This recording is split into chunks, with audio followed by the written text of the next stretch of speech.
live. We're live. What's up, Jet? What's up, Jet? Red Jet in the house. Hey, girl. Who's good shot? You gotta make that, dude. Come on. Of course, the foul. Bullshit. Wolfie already put the first one down range, ladies and gentlemen. We are cussing here. It is 8:41. First cuss down range. First cuss down range. We are sponsored by Hair Grease. Oh, I think you and I are at the same time. Well, man, we on the same time. Oh, Wolfie. All right. On at the same time, ladies, simulcasting Wolfie and Terradome. Red Jet Shell in the building. And Indiana answers back. It is now 2-2. 10 minutes and 56 seconds left in the first. Pushing it down, kick over to SGA. He's got the headband, ladies and gentlemen. He's working in the wing. Turnaround jumper fades. It's off the mark. And it looks to be out on somebody. Out on White. It is yellow ball. Yellow ball. Halliburton bringing it down. It's yellow ball. Siakam. Siakam with a nice pull-up inside the high post. This is where he's deadly, ladies and gentlemen. He is deadly. What a play. Oh, and they answer right back with a tall order. Foul the host. Holmgren. Val B in the building. What's up, Val B?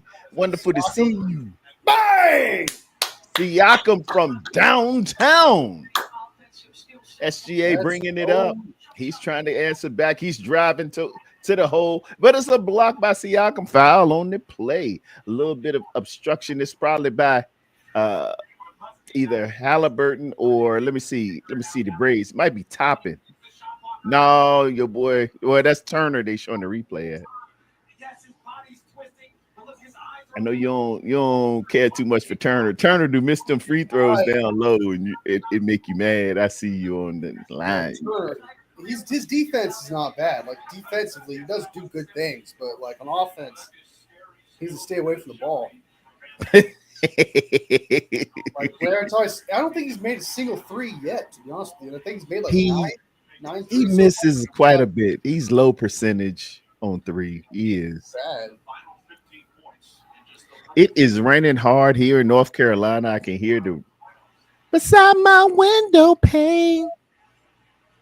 That's a classic. Oh my god! Oh, and there's a turnover here. SGA leading the point. He bringing it over to half court. Oh, and a smash by OKC.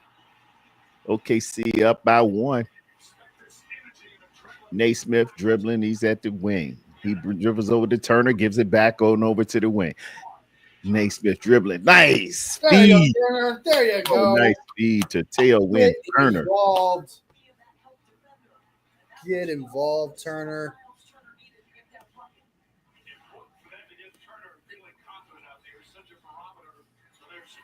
Miss. Fudge. Right on Chet Holmgren, looking all skinny. I'm surprised his ankles healed up, man. He turned that thing 2 or 3 times of the game, but he was able to hit that 3. And the answer back was that Naismith, maybe at number 23, hit that at the top of the key. They shooting out here, ladies and gentlemen. They shooting. Hey, oh, and back door little Joe Williams with the quick feed. This is a crazy back and forth. Braden passes over to Siakam. Siakam looking for the shot. Shoots an off balance. He's going to be foul.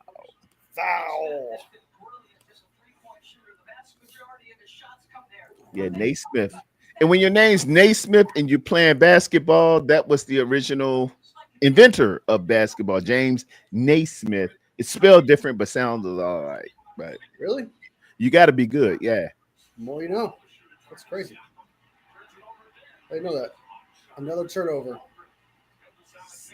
Holmgren to SGA. SGA down bottom, passes on over to. Oh, and that's Jamar. Boy, they got some electricity here, and you can anticipate that when they come back to OKC, they're gonna have electricity. Great crowd at OKC. Dude, oh, here we go. And then another turnover. Another turnover. The score is now 15-12. They could go up 6 possibly, and they don't. Missed that shot. It's very crucial.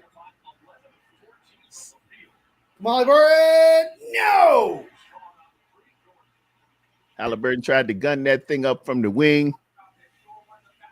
Way outside. SGA to the cup. This how you get them quiet 30. And they're going to call timeout. We're going to think about it, break momentum, possibly make a little lineup change here.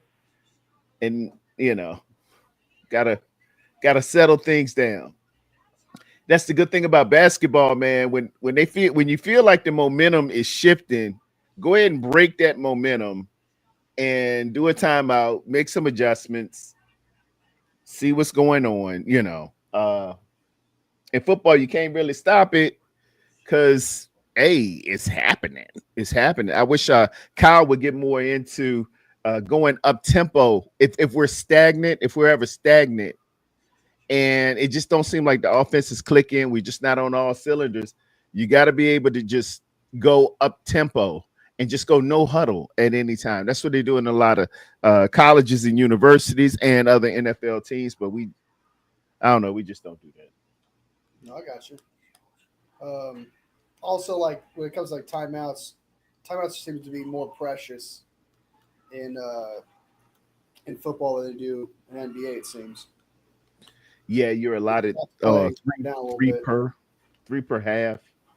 Yeah. But in the NBA, I think you get 4 or 5. I have to see. I think about 5. Steve-O says the play calls are too long for up tempo. Yeah, Steve-O, you can revamp plays for up tempo. You can give signs for up tempo. You can. It is relatively easy. I have designed and coached football to just make it what's called a Zampese method of ghost tosser. Ghost tosser means we're going to run the ghost to the post with the tight end on one side. Tosser is a cross between 2 receivers.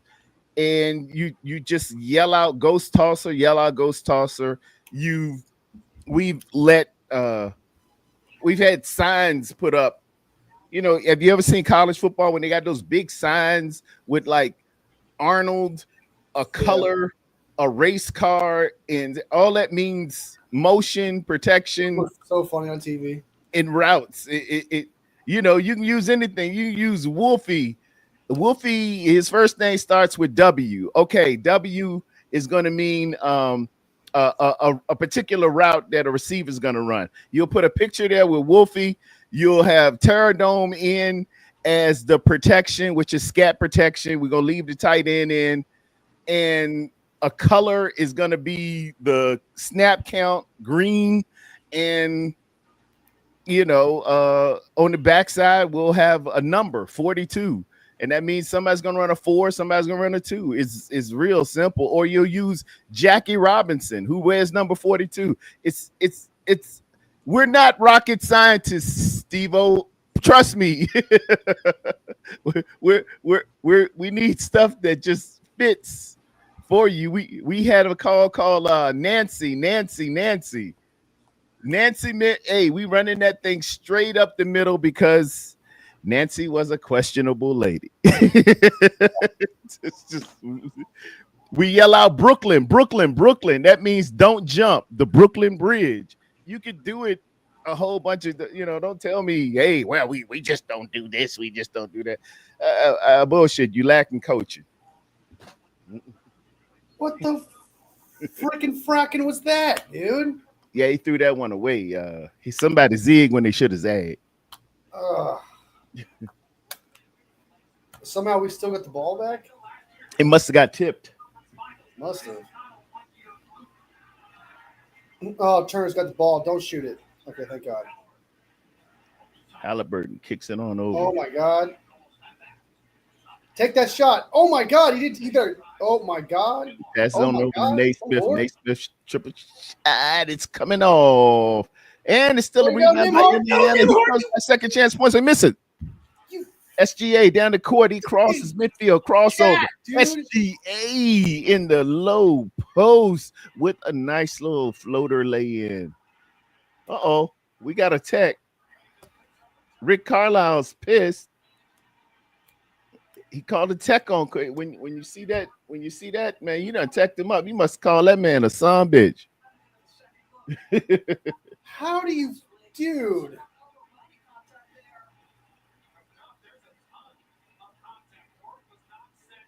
Yeah, that should have been a foul. You see, the defender's feet are still moving. When the defender's feet are still moving, you often ask me, what's the foul there? If that defender wasn't set and the offensive player goes up, he's still moving, and that's a foul. And Yeah. Rick Carlisle was upset about that because that should have been called a foul. So, Well, last game was a pretty bad play call, a pretty bad reffing game. That was pretty pro OKC. Seems like we're having the same game again. yeah, Caruso just scored there on the breakaway on a turnover. When you're getting points off turnovers, that's a good indication of it's going to be a successful night. Oh, Turner, and he gets fouled and the hoop and some harm. That should be a 3-point opportunity. An and one. Papa J in the house. Ugh.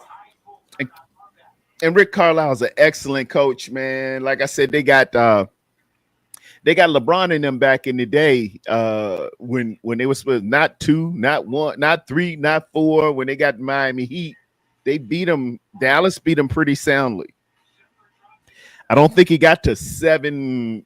It didn't get to 7. And Rick Carlisle will probably still be the coach, but when Luka came to Dallas, I don't think he liked Carlisle too much. And in the NBA, they make decisions based on the superstar and not the coach, as he misses the 3-point opportunity.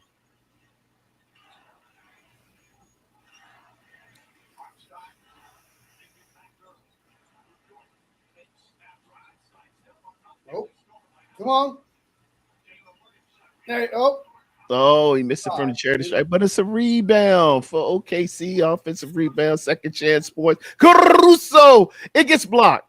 Great defense, Turner, and a rebound. It kind of looked like he was about to shoot in his own net. Like instinctually. Dude. Halliburton, man, where are your handles, bro? They're very active on defense, man. They're out there picking it up at half court. Oh my God. And he's got to launch one and misses everything. That's a shot clock violation, set 24. And that's topping with the No, it wasn't backcourt. Oh, yeah, he backcourt. Oh, stop it right there. Yeah, topping you in the backcourt. Everything was over.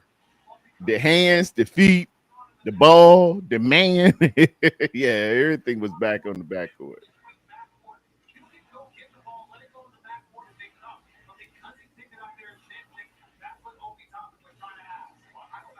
Wolfie loves the Dodgers. Do I?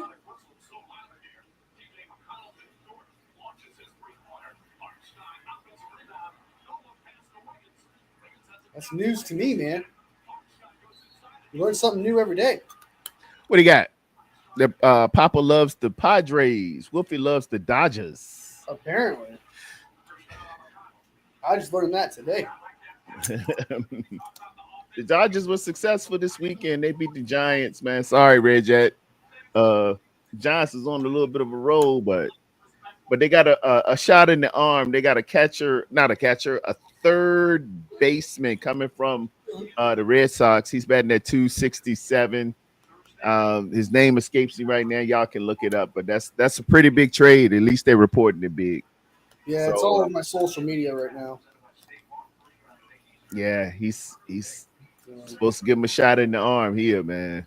And we get into the halfway point of the season. Halfway point of the season is All-Star break, and he misses the three. And when you're at halfway, man, this is when you got to start making your moves. Yeah, I think the Giants can actually make the World Series. They very well could. They were hot as fire. I think they ran off 6 straight. Well, they have a good record too. I like those Giants. I'm a Braves fan, but I like those Giants, man. Barry Bonds is my favorite cat. He was my absolute favorite. Since he was playing in Pittsburgh, he was my favorite. Wasn't he a cheater? That's why he's not in the Hall of Fame? Well, he took some Balco the same way everybody else is taking it at the time, but he did it at an extraordinary level. He was going to make the Hall of Fame before he even went to San Francisco. He was a 9-time Gold Glove winner and had about 600 home runs before the Balco deal. But it is what it is. When you don't like somebody, you can mess with their stuff. Gotcha. That's how sports writers do. Same thing. A lot of what Barry Bonds go through, T.O. went through. T.O. was great. I'm so sorry. I know you don't like him, but the sports writers just didn't like T.O. But going across the middle, making it happen, playing on a broken leg, T.O. was T.O. Whether you liked him or didn't like him. It is what it is.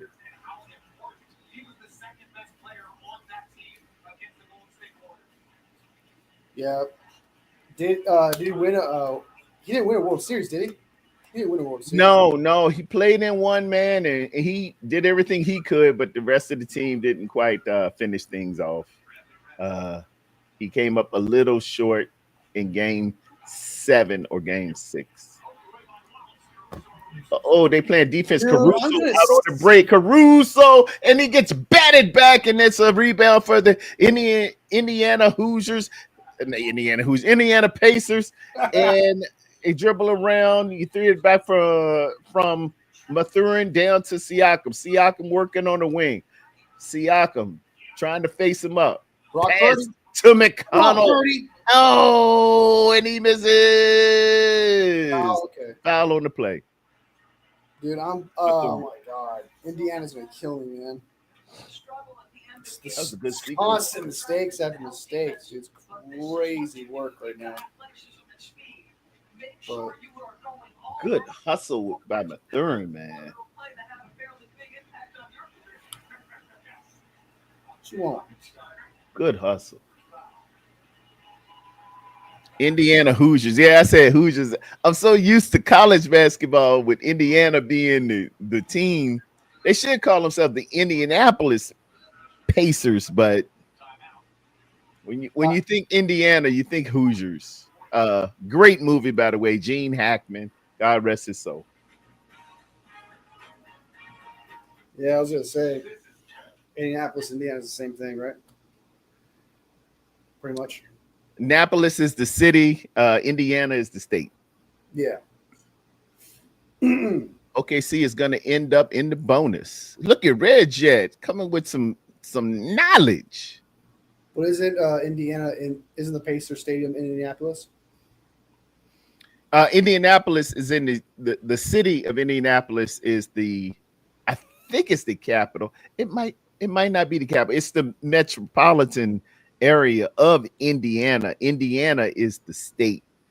And was that where the Pacer Stadium is? Is in Indianapolis. It's in downtown Indianapolis. Do you know that Dodger dog is a hot dog that they sell at Dodger Stadium, right? Oh yeah, that Dodger dog is real. That Dodger, I think that thing about $20, Papa J. Jeez. It's huge though. Pause. It's a long dog. Pause.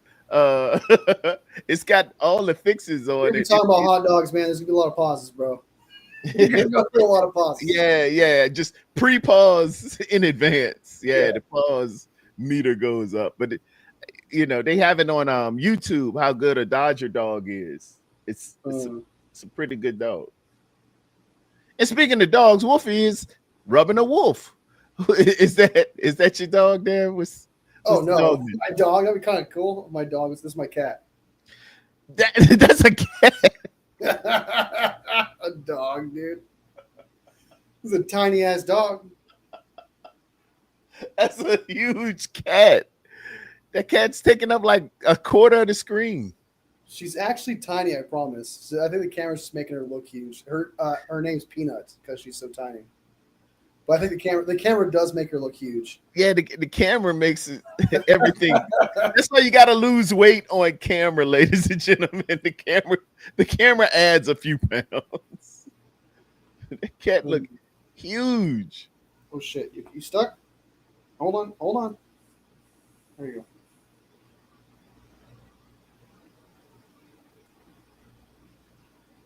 go. Yeah. Ugh. But so Barry Bonds is the greatest player ever, but he's never won a World Series. Oh, That's easy, crazy. easy. So it ain't no question. Barry Bonds, man. Barry Bonds can give you a dissertation on hitting a baseball. Barry Bonds had power. Barry Bonds had speed. Barry Bonds is the only one probably in the 40-40 club. Barry Bonds was doing this at Pittsburgh with Andy Van Slyke and all of those guys, man. He was doing this years ago. Barry Bonds is the truth, man. Well, I know I understand that team sports are team sports, but you don't think that like you got to at least win one, to be like the greatest player ever? You got to win one. You don't think? In baseball, dude. Not to me. Barry Bonds is really, really just dig deep into Barry Bonds. Pause. Just look at his accolades. Look at and listen to the players that pitched against him. Greats like Glavine, Maddox, Smoltz, Pedro. They'll tell you, man. It just won't nothing you could do. It ain't no pitch for him. He gonna find it. He gonna find it. And when he finds it, it ain't gonna be a base knock. He going yard on you. Just his hand-to-eye coordination is like nobody else. He didn't get, but Barry Bonds wouldn't get but 3 pitches a night that were hittable. And if he hit them, 2 of them bad boys going for home runs. That's how great he was.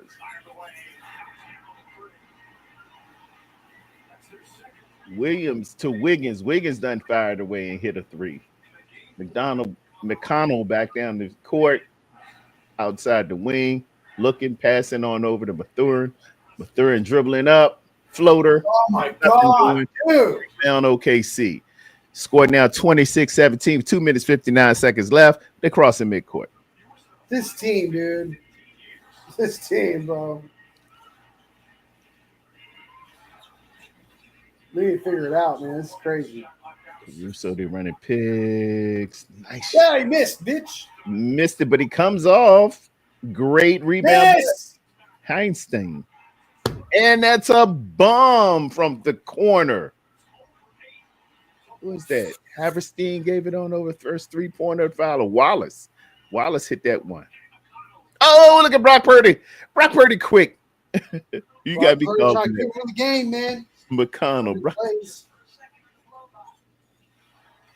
I see why you call him Brock, man. He's short and feisty and just giving you all he got. And he's got he makes good passes too. I like his passes. And he's rebounding. He's scrappy. Even that was a great pass to get it out to them. Topping. They waved it off. Bradley. What in the world? Williams. Stop faking it, bro. You got the penalty, bro. You got the foul. Get your ass up.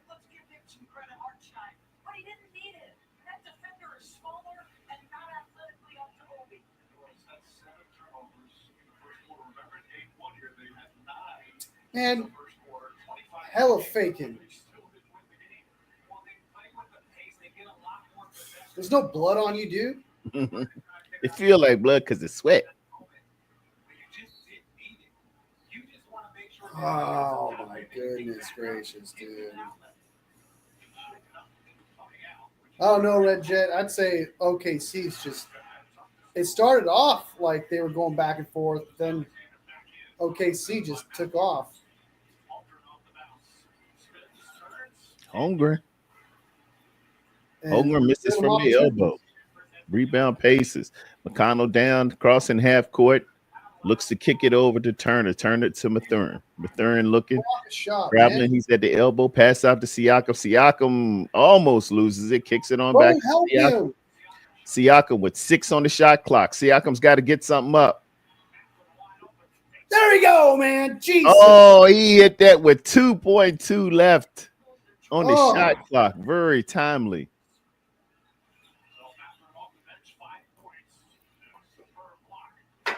Man. There we go, Bradley Mr. trying. Bradley misses. Great defense, Turner. And now Brock is bringing it down court. He looks over for Siakam. on, man. Siakam doesn't get the bounce. Rebound OKC, they're running.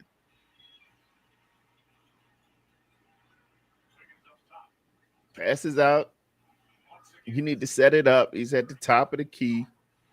Did you fart? 9 seconds left on the shot clock. 31 seconds on the game clock. Oh, and SGA with one of those throw up the elbow shots, man. Mathurin giving good defense, but he got him in a hoop and some harm. He didn't get the hoop, but he got some harm.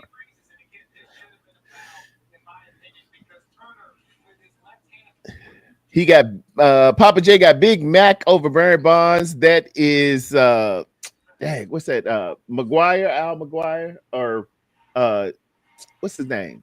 McGuire.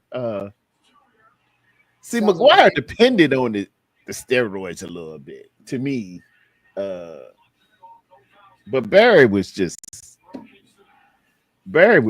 could kill you in the field. Barry had 9 gold gloves. Come on, Brock. Oh my God. And a block. Shooting at the end, nothing doing. Damn. Okay, at the end of the first, OKC 32, Indiana 22, 10-point lead. They're in OKC. Ladies and gentlemen, you're enjoying the finals here on YouTube with Wolfie and Terradome.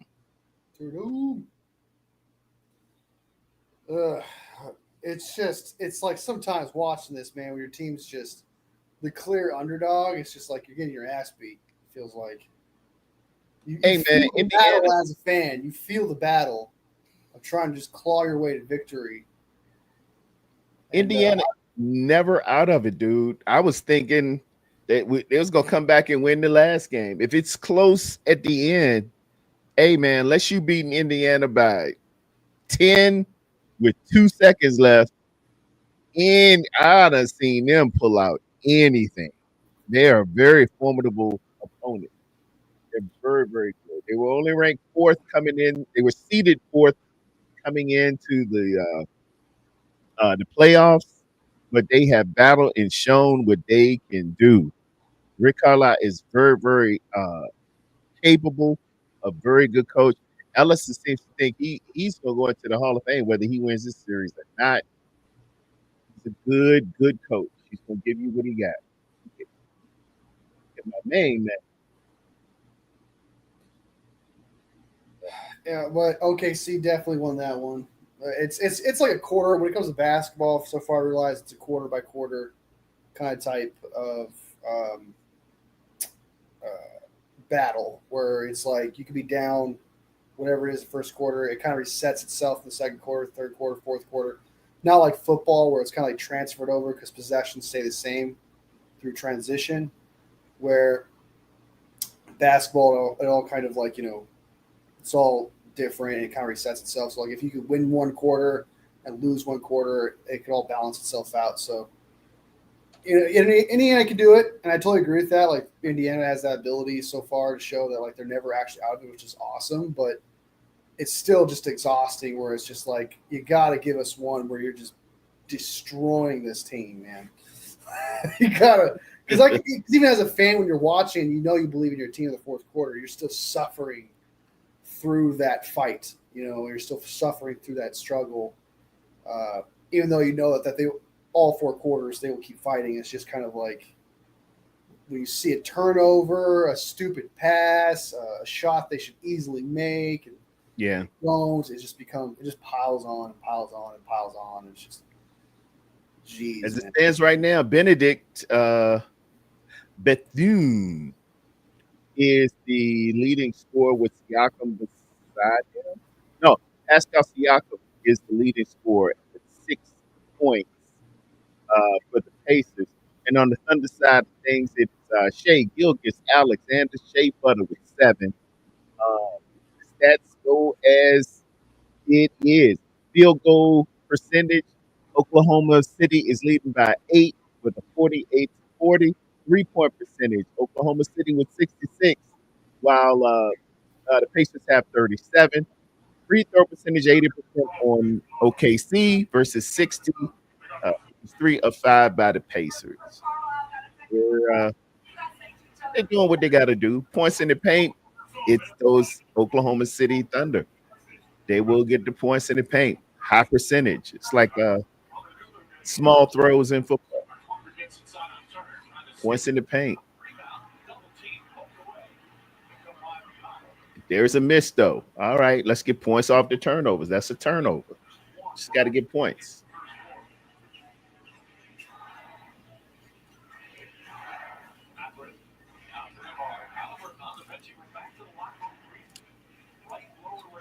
Take that shot, Brock. No, don't pass it to Turner.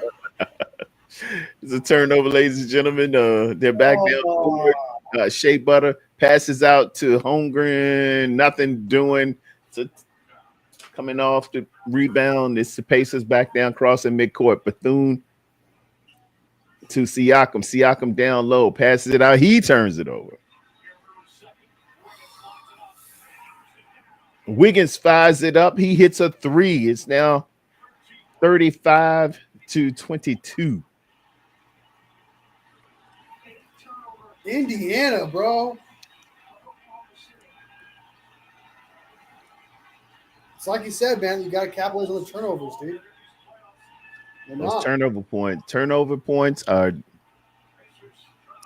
no matter what in a possession game. Turnover Turner, points. Dude, just Turner is trash.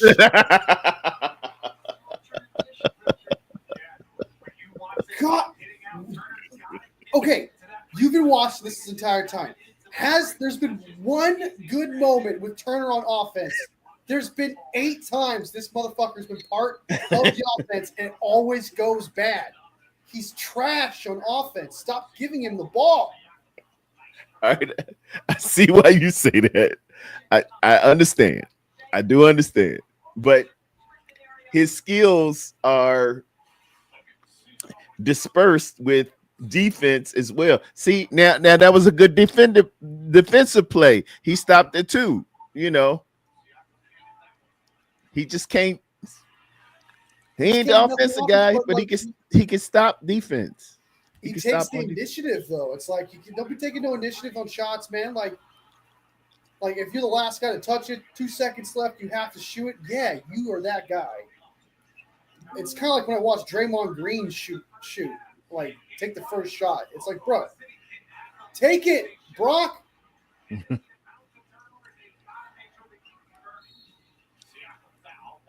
Foul. God. Watch that right leg.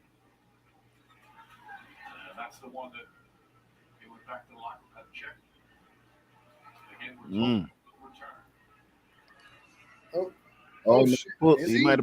He might have pulled a little something.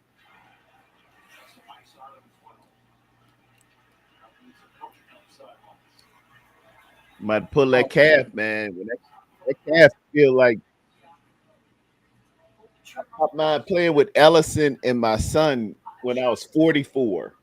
Uh, it feels like somebody threw a baseball in the back of your calf. I don't think it's that bad. I think it's maybe a little strain. He might be okay. He might be okay. Probably back in the second half. I'm hoping so. Just ice it down, stretch it. You can get a cortisone shot with it, and you can get back out there. I don't think he popped it. If he popped it, he ain't gonna see him for the next 2 weeks. I'll say he's done for the rest of the. Yeah, he's basically done for the series. If it's popped, but I don't think he did.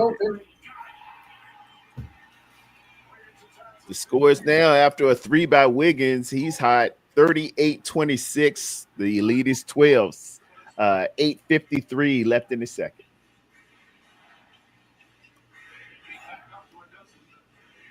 Topping at the top of the key, topping, looking for the screen and roll. Brock. There you go, Brock Purdy. Let's go, baby. McConnell hits. McConnell fires up a 3 from the top of the key. He gives you one, man. He gives you one.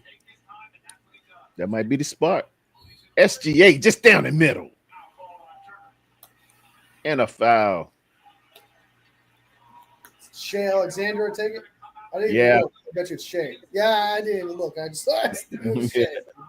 You see that headband going, boy. That headband with them braids in the background. If I had some hair, boy, I'd have it like that. Him or Toppin, one of the two.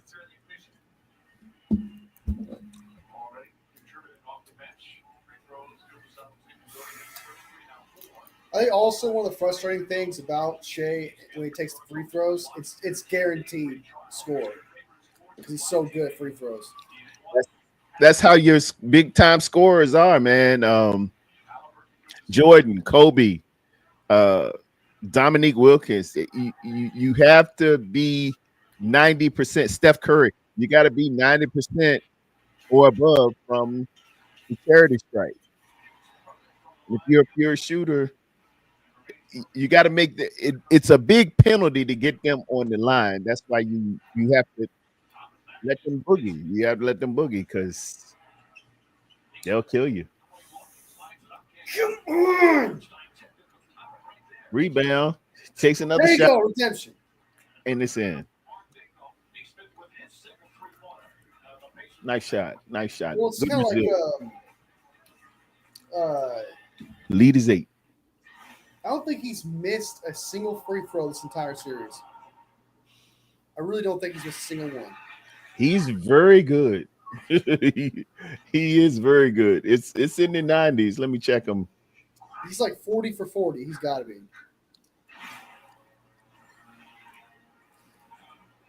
It might be one in the house. It might be over, to be honest. If they keep playing this game this way, yeah, I would say this game for sure.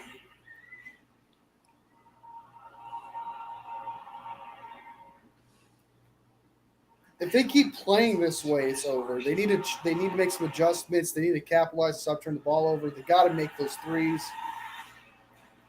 They're getting opportunities to stay in the game, and they're just not taking advantage of it.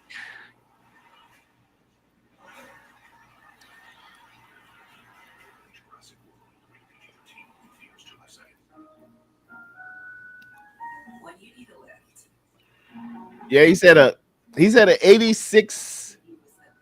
87% free throw percentage. They got him at 8 free throws and 9.2 free throw attempts. And that's for the playoffs this year. Really? So he missed one. He's missed one free throw. See, yeah, she missed a free throw. Just free throw.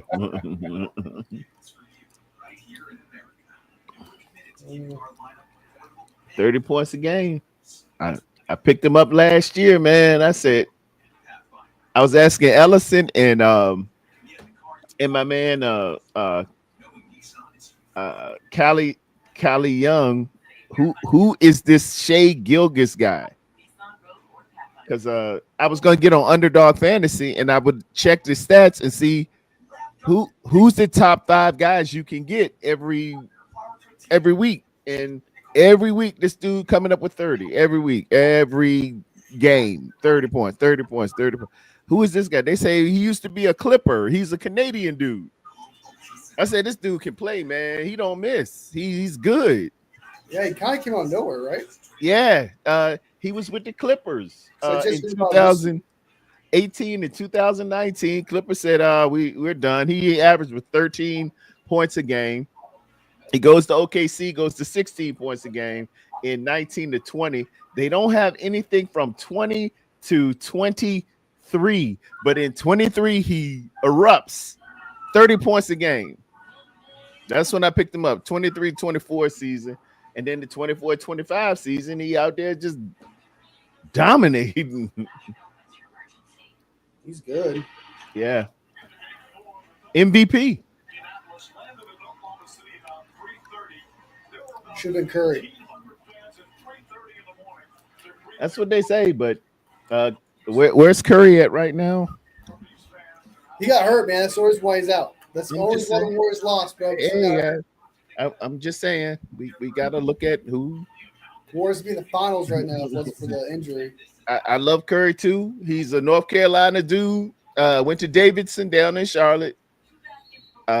He's short like Brock Purdy. That was me and somebody else used to argue about. I see a lot of similarities with Steph and Brock Purdy, and they just he's not that same thing as Steph Curry. I say, hey, he's shaking the bay up, and he's undersized, and he's doing it a little different than normal ways of doing it.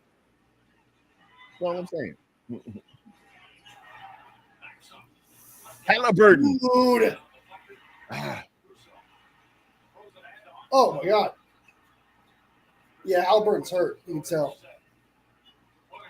But see, he out there. I told you, oh, nice give and go. But he out there. Remember, I told you if it was bad, you wouldn't see him for 2 weeks. But it's just a little strain. Oh my god.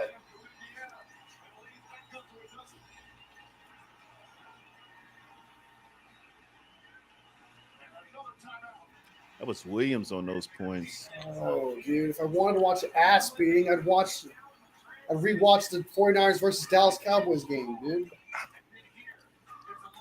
Yeah, they had Seattle and Dallas on a minute ago before I got on the NFL network. What's that? They had Seattle and the 49ers on back in 2011. Jim Harbaugh was the coach. It was in Seattle. I think it was the Vernon Davis hit game. Like the classic.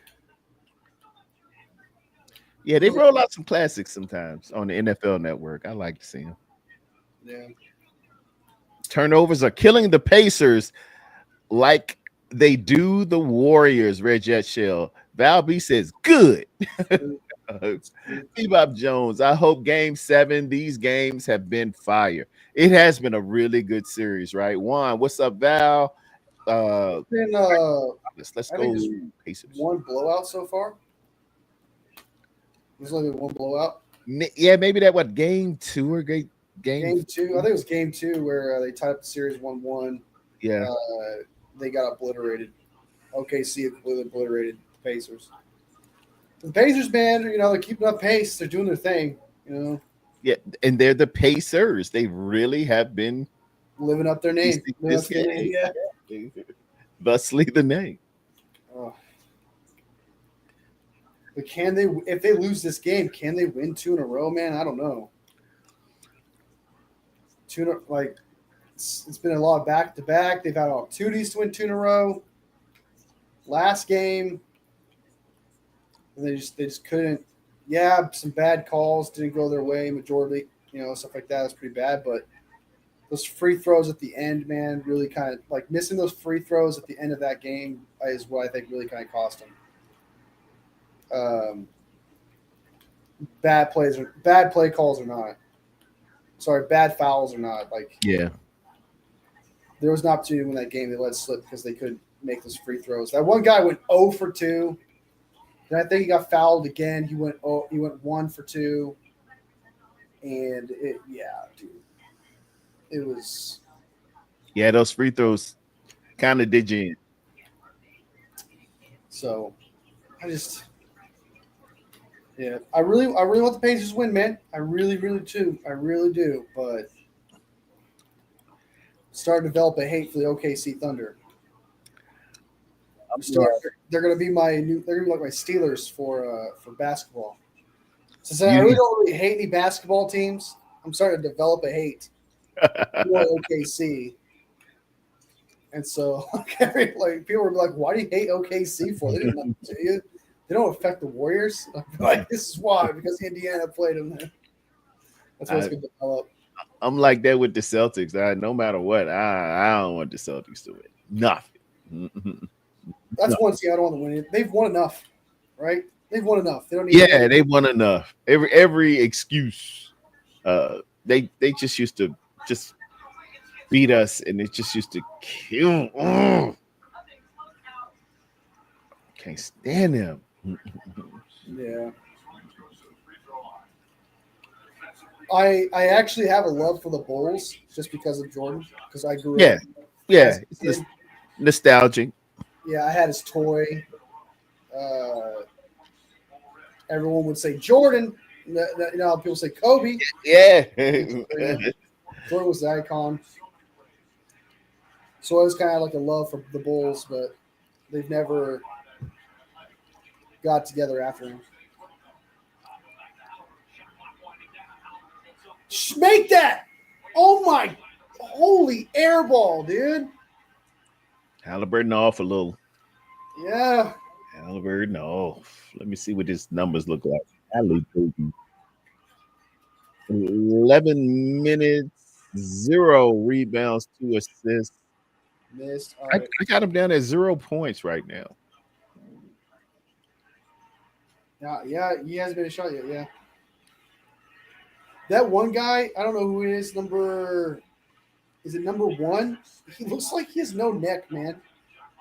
Obi-Wan Kenobi. He's got nothing.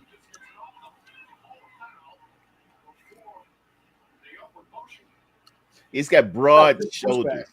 He's got like that going on. Football shoulders. Yeah, looks like he's got that pad on his neck. Yeah. Thick neck. I think he's got trauma shoulders. Wolfie, why do you hate the Steelers so much? Do the fans annoy you? No, it's I went this. Oh my God, are you serious? Oh, unreal. Okay. Just hold on to the ball. Wait for the whistle. Call timeout. Call timeout or jump it. Where was the whistle like an hour ago, dude? Like, clearly he's on the ground. Now they have a whole. Well, they scrapping for it until they get both hands together. You can cut. There it is. See, he jumps in and he puts both hands on it. Now it becomes a jump ball. But really, the smart move is to grab it. You got possession. Call timeout with it in your arms. That way you keep possession when you can't find anybody. Yeah, but isn't there like 1 second on the shot clock? So they have to, if they get it, they have to instantly shoot it. Yeah. Yeah. So advantage OKC.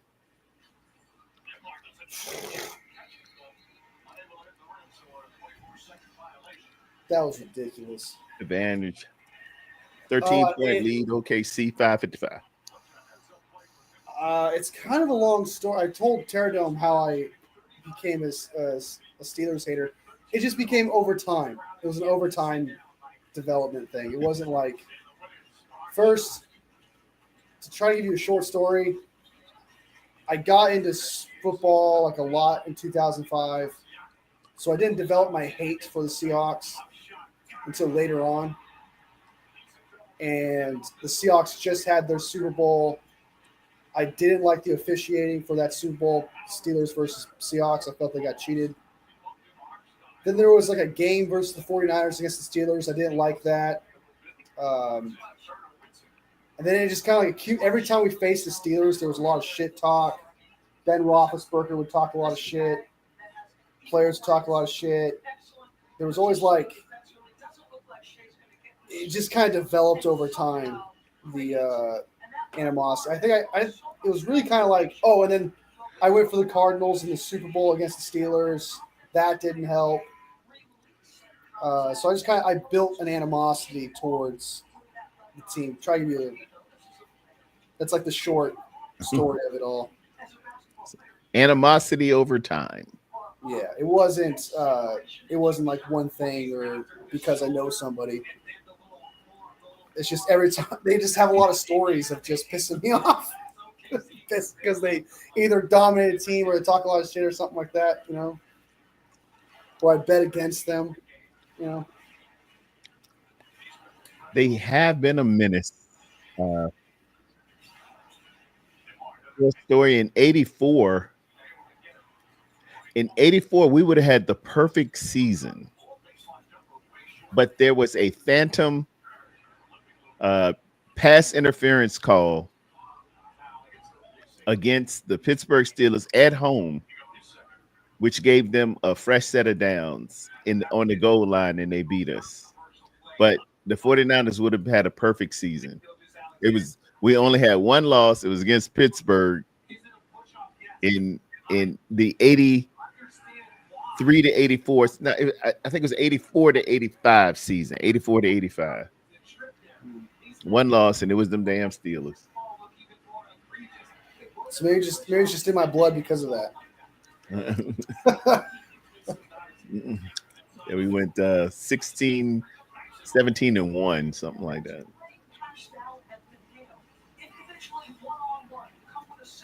Still pretty good. It's not undefeated, but yeah. Going undefeated, then losing the Super Bowl, which happened to the Patriots. Exactly. So that would hurt. Yeah, that would hurt so much. It was Dan Marino's first year.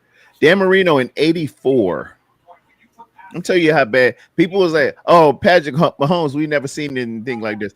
Dan Marino in 84, dude, threw for 48 touchdowns and close to 5,000 yards.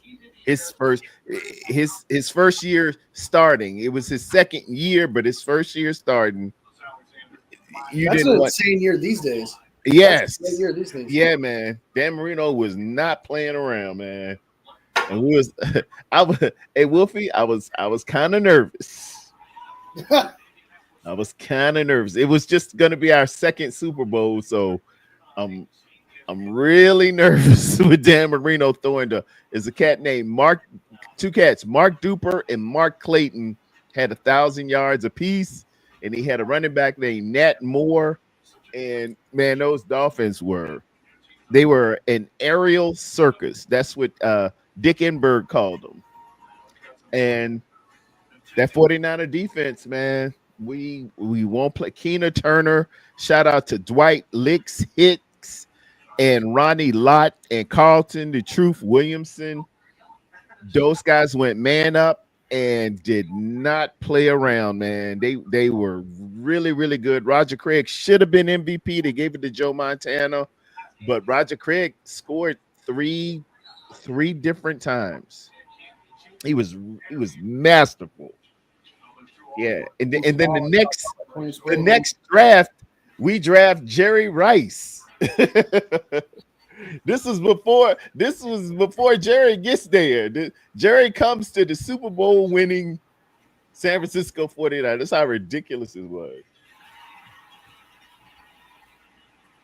So Siakam's hurt now too. I see him bringing it down. He looks okay. He's got his they're working on his wrist. Come on, no shoulders. Sorry, no neck. Oh, whoa, what a foul there to Skinny Boy Holmgren. Nah, he's selling it. He's selling that so hard, bro. He's sitting down getting a little rest there. Got to think about things. Guys, pull me up. Holmgren's as skinny as he is. He's a tough guy, man. Oh, yeah, he caught him across the face. Yeah, that's a foul, but I've seen a kicker get hurt more, man. Hit harder, dude. Come on. Dude, that's a skinny, pointed, sharp elbow across the nose. Just a little bit. And then he come down there and miss it. Yeah, you was all right. You just missing. Back door, little jump. Oh, good defense. Oh, good defense, Holmgren. Come on, man. Excellent basketball there. Good shots, good defense. Kicks day. it out, wide open three, and it hits. The lead is now 52-36. I got 16 points on my Mickey. 3 minutes, 26 seconds left. And a dunk inside by Toppin. Cuts into it. This 14-point lead. 3 minutes, 16 seconds left. Bringing it up the court, crossing half court. Oh, rebound, but good defense. Halliburton brings it down. He's crossing midcourt. Kicks it over. And he kicks it to Siakam. Siakam with a pinpoint blank miss. Holmgren, nothing to do. Holmgren gets his own rebound and he gets a second chance score. They're bringing it back up. The pace is getting feverish, and pardon the pun, it's the Pacers. What are you doing, Toppin? They kick it out, and the ball is up on. It's OKC's ball. Lead 54-38, and a pretty good sequence since 3 minutes and 17 seconds left. Toppin looking for Siakam. Siakam tries to get it on the replay. Great defense. And then down at the other end, you got Holmgren just giving it all he got on second chance points, getting his rebound. He's 7'1". He's a force. He's dangly and skinny, but he's a tough dude. Tough dude. And a foul call.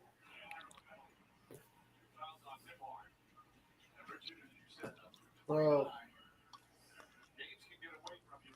Holmgren ain't no thicker than a toothpick. Red Jet. Yeah, he's skinny. He's skinny, but he tough. He hanging there, man. After I saw that you turned that ankle, I was like, that's skinny, dude. He's done, but yeah, his ankles were just like falling apart. Yeah, it looked like straw man.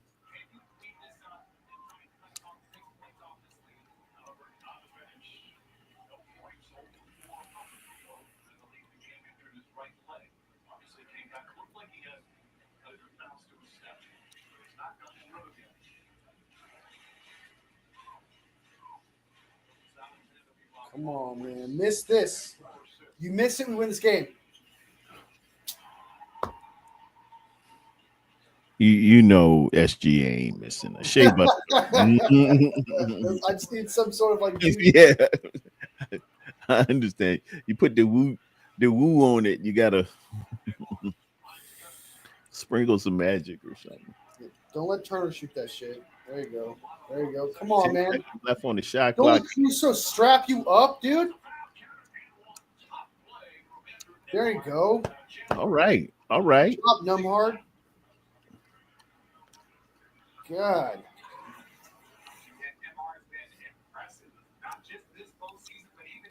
Letting Caruso just shut you down is crazy work, dude. If you're gonna foul him, Caruso, just foul him. Just you can't just BS and touch him while he shoot it. That they ain't do this back in the day. When you fouled him, you fouled him. He won't go shoot it. You wrap him up and don't let his arms out. You get your fouls worth. Yeah, get your foul. The foul on you, so go ahead and get it. Miss it. Yeah, boy. Missed that too.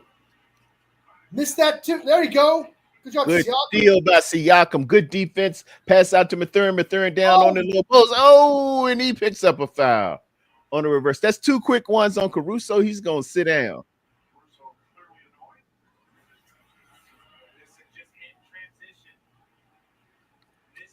Yeah, bro, that's a foul from what I see. That's a total foul.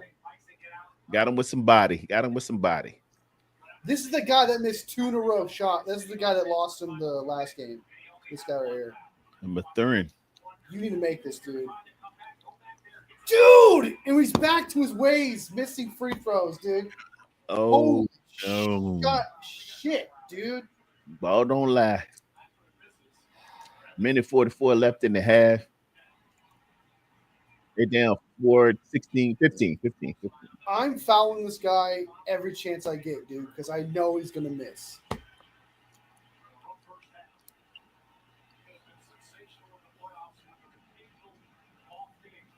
That was Halliburton's number 0 points for the first half. He's on the bench. Oh, my He God. misses both, but gets the rebound. Passes over to Siakam. He misses. Rebound, OKC. Shea Butter bringing it down. 20 seconds left. He came over with a floater. He misses. Just found this guy. No, just found Down him. the court and tries to get in. He He's misses the layup. Oh, Oh man, no. gosh, dude. That's nothing. You might as well have Turner out there, man.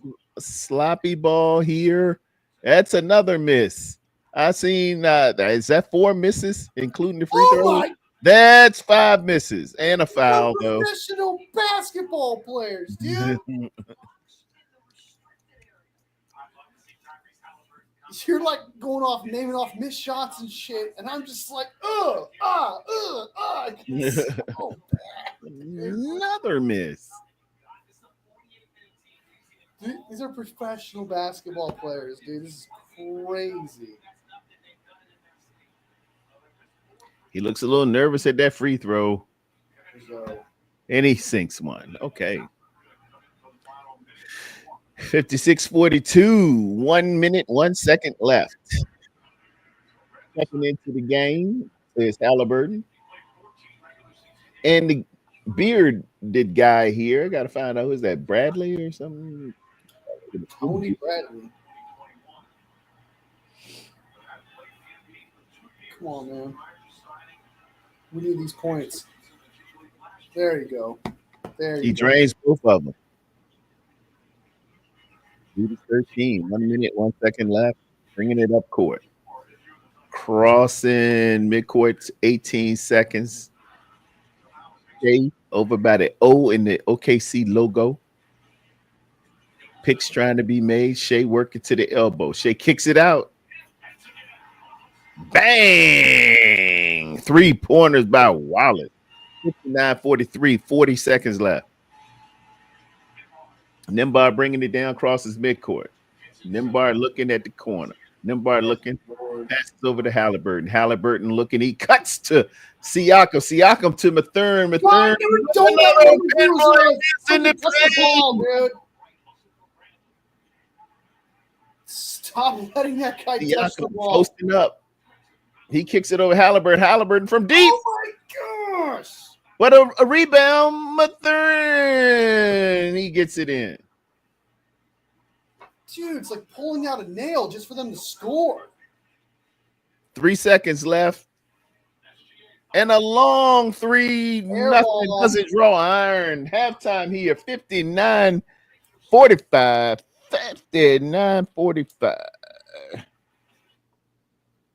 That was a struggle, dude. That last 2 minutes, 3 minutes, whatever it was a struggle to watch. That was some embarrassing basketball. That didn't look cute.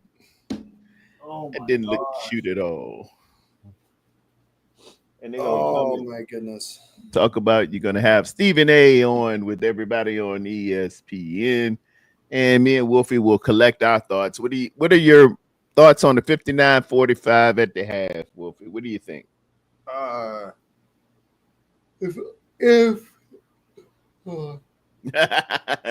As Wolfie yawns, ladies and gentlemen, I'd like to salute all the dads out there. Happy belated Father's Day. I hope you got that ugly necktie or a card or just a text saying, hey, happy Father's Day. That's usually what we get. Mamas get more. We don't get as much. That's for sure. It's all OKC, man. It's just 110%. Indiana's looking like they're getting completely outplayed. They're getting opportunities. You know, they can't capitalize on it. They're making boneheaded mistakes. Their bench isn't doing them any favors. Toppin, what's his name? Mathurin. The 0-0 guy can't make free throws. McConnell, Brock Purdy, he's had some good plays. He made a 3 and stuff, but he's also made like 2 mistakes that I saw off the bench. But OKC, man, it's just they're not making every shot, but they're making enough to where it's like they're being consistent. Where it's like they'll miss one, make one, miss one, make one. So they're doing a good job playing off each other. Make great passes and stuff. And Indiana just doesn't look like a professional basketball team. Like, it's just kind of crazy to me that like the team that you saw in the first game, team you saw in the third game, and then the fourth game as well. Like this one, it looks like the second game. Yeah, blown out. It's like if they don't figure it out in the second half, this third quarter, I know technically Indiana's never out of it, but if they play another quarter like that, it's over, even in the third quarter, because it'll be like what at the end of that third quarter, it'll be like 80 to 50 something, like 80 to 59 or 88 to 60 or something. It's gonna be like that, and I just feel like that'd be too much for one quarter. That'd be like the greatest comeback of all time if they pulled something off. So I think another quarter like they have been these past 2 quarters, they're out of it. They got to up their game a bit. Well, inside the numbers, Jalen Williams is leading the OKC Thunder with 16 points, and Shai Gilgeous-Alexander has 13. On the flip side, Siakam has 10. Benedict Mathurin has 7. Tyrese Halliburton 0. All right, 0 points right now. That's another thing too. Yeah, Halliburton. Field goal percentage. OKC is 43.5%, while the Pacers are at a 33.3. So it's like 1 every 3 they're making in 3-point percentage land. OKC is 47.1 versus 31.3 for the Pacers. And free throws, and this is telling the tale here, 11 of 12 made by OKC, which has them at a 91.7%, while 10 of 14, which is 71% for the Pacers. They're relatively close at points in the paint, 22 points for the OKC Thunder and 20 points for the Pacers, and personal fouls 12 for OKC, 10 for the Pacers. Assists, the OKC Thunder are leading by 5 with 16 compared to 11 by the Pacers. And blocks, OKC doubling them with 6, while the Pacers only have 3. You could say the same thing. Steals is even a bigger detriment, with OKC having 8 steals, while the Pacers only have 3. They seem a little bit more enthusiastic, which you could probably count on. And right now they're giving a graphic of all the misses that Halliburton has had. He's having a rough game, but we know he can turn it on, including the fourth quarter. But it just seems like OKC has more energy. They have more enthusiasm. They have more, I don't want to say motivation. They're both motivated at a 2-2 series, but it just feels as if they're feeling it and wanting it a little bit more. Rolling some B-roll right now of Halliburton walking around with that calf. I think it got strained or stretched. It is not a pop. It is not a tear. It is not your garden variety bad news. So that's good for the Pacers. They need to get it all together. Yeah, I would definitely say the one thing that, when Halliburton's hot, they win games. You know, when I think there was like sort of record where if he scores 20 points, they're like undefeated or something like that. Halliburton is not a he's your clutch shooter. It's kind of like he's a clutch. That's what he's good at. He's good at being clutch when you need to make a shot, but he's not your all 4 quarters gonna Go score. to get the bucket. Yeah. Yeah, he's not your go-to guy like Shea Alexander is.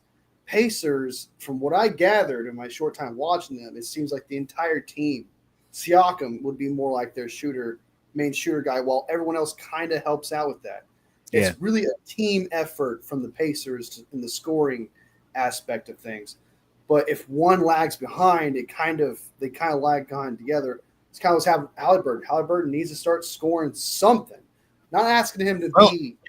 I'm not asking for 20 points from the guy, but he's got to start scoring some points. I know he's hurt with his calf or whatever, but they're not going to win it if he's out there in the starting lineup with 0 points. Yeah. That's just not going to happen. True that. Let's hear what y'all got to say in the chat, man. Throw y'all's 2 cents in the chat. And let me look this up. I see some good folks at there. Papa J wishing everybody happy belated Papa Day. It is Papa Day, Papa J. Good to see you, man. Happy Father's Day to you, belated. Who else I got out there? B. Bob Jones is in the hizzle. First shizzle, Red Jet Shell, always holding it down like a tent peg at a circus. Good to see you, sweetie. Who else out there? I thought I saw Val B. Got my man Juan in the business, Juan in the building. Eric Wallace, what up, Seattle? Let me know how y'all going on OTAs and minicamp, man. Let me know the feeling. What's going on, Seattle? How y'all doing over there? Val B is as precious as she can be. Great. I'm a big fan, Val B. I'm a fan. What else we got? I just see y'all right now. Niners for life out there. Tommy Huxley, my dude. He says facts, Terradome. Yeah, facts. I deal in facts. I like facts. Facts is good. Facts are good. And I will engage as targets appear or as others appear. How y'all doing, man? How did you celebrate your Father's Day? It is raining here in North Carolina. I can hear the rain beating beside my window pane. It's slowly driving me insane. Boy, I'm going down. Yeah, that's that Mary J. Blige, man. When you hear that, the sound of the rain beneath my window pane. Made first famous by Rose Royce from the soundtrack of Car Wash, but redone by the incomparable Mary J. Blige. I'm a big fan. I am Mary J. Blige's biggest fan. I love Mary J. Blige. If I could meet Mary J. Blige, I'd be cool, but inside You talking about Mary J. Blige, the chick that goes, oh. She's got that, like, she could do that, like, in all of her songs, she goes, oh.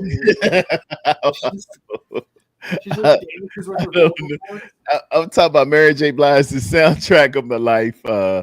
You name it, reminisce. What's the 411? While all the time I was loving you, you was busy loving yourself. Share my world. Good morning, gorgeous. Whatever, however you want to do it. Mary J. Blige is the soundtrack of my life, and my life. Even that, my life. The sunshine. Man, I'm gonna go walk the dog to the bat just to take a shit. I'm back. Go ahead. As we eloquently say, as the dog will defecate, ladies and gentlemen, he's taking a sugar honey iced tea. I'm just here to help. Good to see y'all all in the chat today, man. Hey, and invite a friend, tell a friend. We watching the game. I'm watching Kendrick Perkins looking very, very bored, but he's got on a sweet shark skin black suit, and I actually have that purple tie. It is a lavender tie with the purple specks in it. Man, okay, these boys on fire today. You got Stephen A. Smith in a a dark charcoal to gray black suit. They looking pretty fire. Kendrick got on the pocket square, which is always a good thing. He doesn't have what's called executive cuffs. You gotta see the white in the coming off the sleeve for it to be executive. It just, for whatever reason, it makes you look more like a CEO or a banker of some sort or a hedge fund operator when you can see that white coming off the suit. But he got short sleeves. It's all good. It's all good. Mary J. Blige did not sing like that. Mary J. Blige is the greatest, man. Mary J. Blige is the GOAT. I'm such a, and maybe I'm doing her a disservice. That's what you mean, but she's my girl, man. She's my girl. She's like my little sister. Born January 11, 1971. I'm sorry, 1971. A year after me, January 11. I'm a huge fan. I think she's just the GOAT. If y'all follow me on Twitter, y'all see she has liked some of my comments. Thank you very much. Along with her and Miss Anita Baker. And I kicks it for Mary J. and Anita Baker. Anita Baker, you bring me joy. That's my girl too. I'm old school. What can I say? Coming up, it was all about Teddy Pendergrass and Marvin Gaye. My dad used to play that Marvin Gaye and Teddy Pendergrass. My mom was Teddy Pendergrass's number one fan. So, that's the R&B in me as I really divulged big into music. My affinity, Earth, Wind, and Fire is the greatest band ever. It's no competition. Everybody's here for second place. Earth, Wind, and Fire. From Reasons to Fantasy to Serpentine Fire to September. Earth, Wind, and Fire moves the needle for me. The incomparable Philip Bailey. If you haven't experienced an Earth, Wind, and Fire concert, if they come near you, if they are within 100-mile radius, as the cat walks across the back of the couch, if they are within 150 miles of you, please go and see Earth, Wind, and Fire. I love Frankie Beverly and Mays. I love the Eagles, Metallica, Guns N' Roses. The Beatles to me was a little overrated. I know that's there, and I respect them. They great, but come on now, the Beatles. Come on, man. Come on now. Jackson 5. Michael Jackson's the greatest that ever did it. That's Terradome in a nutshell. As far as underrated, loose ends. Who else? Confunction, the Barcades, Lakeside, Slide, Liberty Slide, Rolls Royce. I wanna get next to you. You said Anita Baker always sounded like Michael McDonald to me. Come on now, Kylie. Come on, man. Come on now. Don't do that. Michael McDonald's a bad man too, but they just both similarly. They have a lower register, but Anita can go low with "You Bring Me Joy." I want the same old love, 365 days of a year. Caught up in the rapture, and it could just be me because at the time when Anita was hitting in the 80s, it was Anita, and a lot of love songs were out when I was in high school. So, hey, woo. Papa J says the Beatles are not overrated. They gave white people soul. They did. It's some dope Beatles. They're overrated. They're overrated. But for me, yeah, man, it's a couple hits. Revolver was a great album. Hey Jude, it's a couple of hits there, man. But to get the Yesterday, notoriety, it come together. they're not Earth, Wind, and Fire to me. Would you say, Wolfie? Yesterday and Come Together are the only two songs. Oh yeah, come together's fire. Come together. Yesterday's though, Sergeant Pepper's Lonely Heart Stone Band. They got hits. They're great. And it's I'm not saying they're garbage. I'm not saying they ain't good. I ain't saying they ain't great. But it's just the notoriety and the grandeur of the Beatles doesn't match up to me to the legends that are Earth, Wind, and Fire. That's what I'm saying. If y'all clip it up and put it out there, that's just Terradome giving you the dope. You know, that's just what it is. Looking back at the game, Halliburton looking a little gimpy. He testing that calf and it's bothering him. Doris Burke doing an awesome job. Richard Jefferson is there with her. I didn't see the other guy's name, man, but Doris Burke, shout out to her, man. In a male-dominated, I love to see the minority or the one that doesn't fit in get to the highest levels. No matter what if it's basketball and most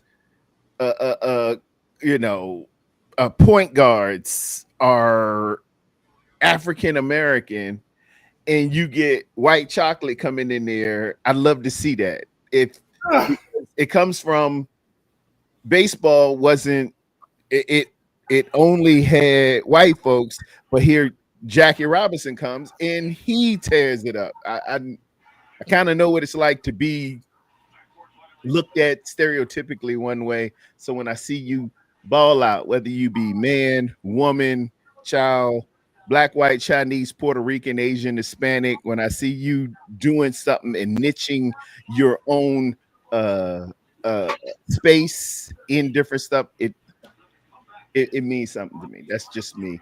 From the elbow, Shea Gilgeous-Alexander, ladies and gentlemen. Shea Gilgeous, the lead now 61-45. Wolfie back with us. What's up, man? You good? I'm good. Got everything set. Took the dog out for a shit. She's now sad because she probably want to go for a longer walk, but it's like 100+ degrees. So is it hot out there? Hot out there? Southern Cali. Yeah. It's 7 o'clock to y'all out there. Oh yeah, it's still. Yeah, I think it's like 90 something right now. It's not as bad, but I know how it is. At least y'all ain't got the humidity we got, Wolfie. Wolfie, it is. We're dry. Yeah, don't get me wrong. It's dry heat, so we're good. Like it could be worse. It could be humidity, man. This humidity, man. This is. If I had hair, it would fall. Darwin's out here. What's up, Darwin? Good to see you, my brother. That's why some people, like in the UK and stuff like that, they don't have air conditioners. So when it gets like 80 degrees, people like, oh, that's nothing. And I'm like, you guys don't understand. It's the humidity over there at 80 degrees in the UK and all that is pretty damn bad. Like it's brutal. It's not dry heat. Man, I think that dry heat more than I think this wet humidity. You can breathe water here. It's really bad. And I vape, so I know this. It gets claustrophobic. Like you just feel like you're just surrounded. There's no escape. You gotta take 2 t-shirts with you, Wolf. You're gonna sweat through that first one, man. It's just straight sweat. It is. And I take a rag with me, as you notice. I keep a rag, a washcloth, and it just gets hot. 3 hits it. OKC at 50. The lead is now just 11, ladies and gentlemen. I mean, I'm sorry. Indiana at 50. The lead is now just 11. Just 11. Oh my gosh, what a shot. They offer that back up. That's now at 14. 10 minutes left. Crossing midcourt at 20 seconds. Levi in the house. Some good D. Siakam with the ball at the top of the corner. He kicks it out to the wing. Oh, Wing all the way around to the oh, corner. 3. bang! Right there, baby. That's what we needed. That's what we needed. Penalty. Oh yeah, On that OKC. might be offensive. That should be offensive. Yeah, he gave him the business there. He gave him a little bit what we call the soup bone. He gave him a soup bone in there. Look at him. We gave him the soup. Oh,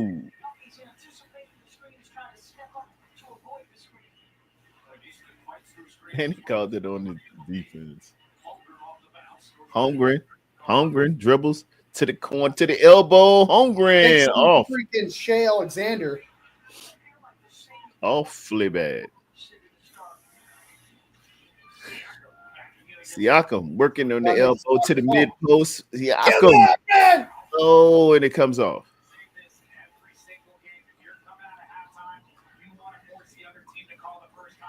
SGA. Oh, that's a foul. Is that OKC's ball? I don't know. I don't know if they call it out of bounds or a foul. It looks like well, the way he's arguing, I can tell by the way people are arguing if you think it's a foul or just out of bounds. And they ain't give him a foul; they give him out of bounds. Oh, and 1. Williams cuts backdoor little Joe.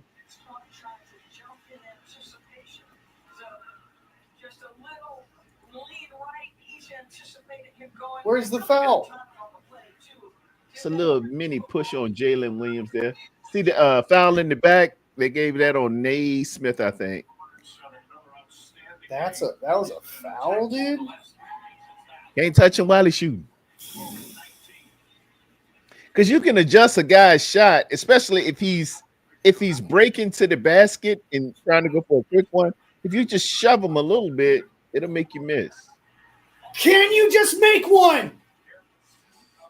The Turner, dude. The woes Turner, he's outside trying to shoot threes like he Dirk Nowitzki from the elbow. And a rebound by OKC. But a steal, but a rebound, but a steal. It's a little bit of a scrum. Okay, Halliburton comes away with it, crosses the big court. Halliburton down to Siakam for 1. And they're going to come over to the sideline, think about it, try to snap some momentum. Indiana 55. OKC 67. The lead is now 12. 8 minutes, 27 seconds left. And we're in the middle of the third.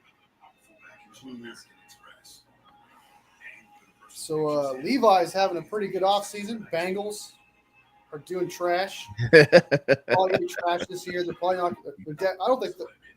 I do not think the Bengals are going to make the playoffs.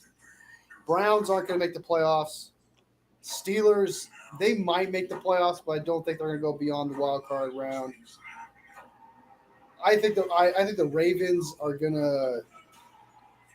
The Ravens going to win it. Yeah, they're going to win it. They'll win that division, dude. AFC North. Yeah, but I got the Steelers actually. Mike Tomlin can get there with just minimum supplies. He can get to the playoffs. But I got to say, if you got Aaron Rodgers and Metcalf, I got them winning 1 playoff game, which is an improvement for them, but not a threat on the NFL. I think Aaron's good for a playoff win. And it's all got to shake out. I totally understand and respect your view, but if Mike can just get there, rolling out of bed, I've got to throw in the caveat of Aaron Rodgers with the addition of Metcalf to at least win 1, particularly if they come up against, Well, I will agree with you that Aaron Rodgers is the best quarterback they've had since Ben Roethlisberger for sure. This version of Aaron Rodgers, of course. Yeah, it's definitely that. So I do think that he could do something with that for sure. I'll definitely agree with you on that. Yeah, he's good for 1. He ain't gonna get to the Super Bowl. They ain't gonna win it, but I think and again, it's going to rely on who they're up against in that wild card weekend. I think he can probably beat most of the teams. If it's Kansas City, no. If it's Houston, probably not. But everybody else, if they're up against somebody from the AFC South or something like that, other than Houston, he probably could come away with a win. I think. Yeah, it's really going to depend upon who that second seed is. Yeah, yeah, yeah. Whoever that second seed is going to really matter a lot. It is. It is. And it's always going to be somebody you didn't anticipate who makes the playoffs. They put themselves together, and every year it's some team that drafted well, who got hot, who had a good schedule, who stayed relatively healthy, and they make the playoffs. And they're a young upstart team, and we'll look at it, and you and I before the season start, we'll say, yeah, it's gonna be these guys. Early predictions for the NFC side of the game.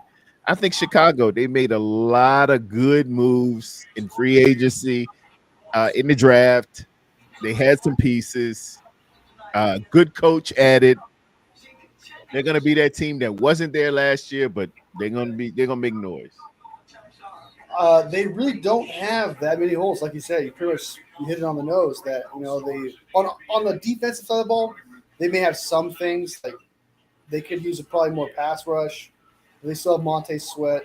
I get that, but like they have a couple corners fine, but like some of their depth issues on defense, But they were still really good last year on defense. I think number 7 overall. If their new defensive coordinator can figure it out, I think that's not going to be much of a problem. But offensively, man, there is no hole offensively for that Bears team. There's O-line's perfect, tight end's perfect, quarterback is literally just quarterback is the only question mark. Who is Caleb Williams? And you clearly think that Caleb Williams is going to put it together because it's definitely not the coaching staff. No, we can't blame the coach. That was the hottest pick, and you got the hottest pick. You got the guy. You got the guy that can change it around. You got the guy with the philosophy. You got the guy who came up and who has shown. So we're not gonna blame the coaching staff. It's gonna be on you. And I think they can put it together. I think they can make some noise.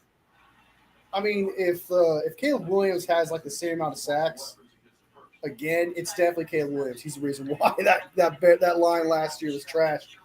If the trend continues, that O-line cannot be bad. Like it just can't be. It can't be. When I got all spent so your money, and you said no, it's not going to be. And that's that's kind of what you want to do as a GM. Just make problems that were there before null and void. It's not going to be this. You're not going to beat me because of it. And their biggest complaint was offensive line. It's like, well, it's been addressed. I mean, like to a highest degree. Like they did all they could to address that. Put that money and drafted. Siakam down low. Siakam in the low post. He kicks. Oh, it's a turnover. Caruso crosses midcourt. Caruso looking. He hangs it. Nice. Oh, but great defense on the part of the Indiana Pacers. Siakam, and you feed big man. If big man made it, you give it to him. Halliburton at the top of the key. Halliburton coming with a little sizzle. Halliburton. Oh, they have been under. And a foul. Okay. He still hasn't made a shot. He can get his first points of the game here on the line. I like how he did the dipsy do underneath. Drew the foul. Going to the line. Strawberry, if he definitely is bad this year, there's definitely no defense there. He's definitely a guy who can't read a defense, holds on the ball too long. That's what I'm saying. Like if everything kind of remains the same, then yeah, he definitely holds on the ball too long. He's definitely indecisive and can't read a defense for sure. But if he's better this year, that means clearly there's talent there that can be used to get him over the top and play a lot better. If the sacks go down and everything too as well, It's gonna say a lot about Caleb Williams because It is. it's all Caleb Williams here, man. Yeah, man. It's all on your feet. I think a lot of people hate on Caleb Williams a lot, but I don't think he's. I didn't think he was as great as everyone. The people who do love him and praise him, I didn't think he was that good. But I also didn't think he was as bad as people that hate on him. That makes sense. Like I do think there's that middle area where he's actually a good quarterback, but he's not this second coming of Andrew Luck that some people like claimed he was. But I also don't think he's not, Will Levis or something. You know? Not totally garbage, but with the right program, right system, right players around him, Right. I think he's effective. He can. He's supposed to have the prerequisite skills. They need a better offensive scheme. Well, they got it. Papa J, they got it for sure. You got it. You got Ben Johnson, Caruso from 3-0 doing rebound, and he misses, but there's a foul on the play. There is a flag on the play. Man, if they had flags in basketball, that thing would look crazy.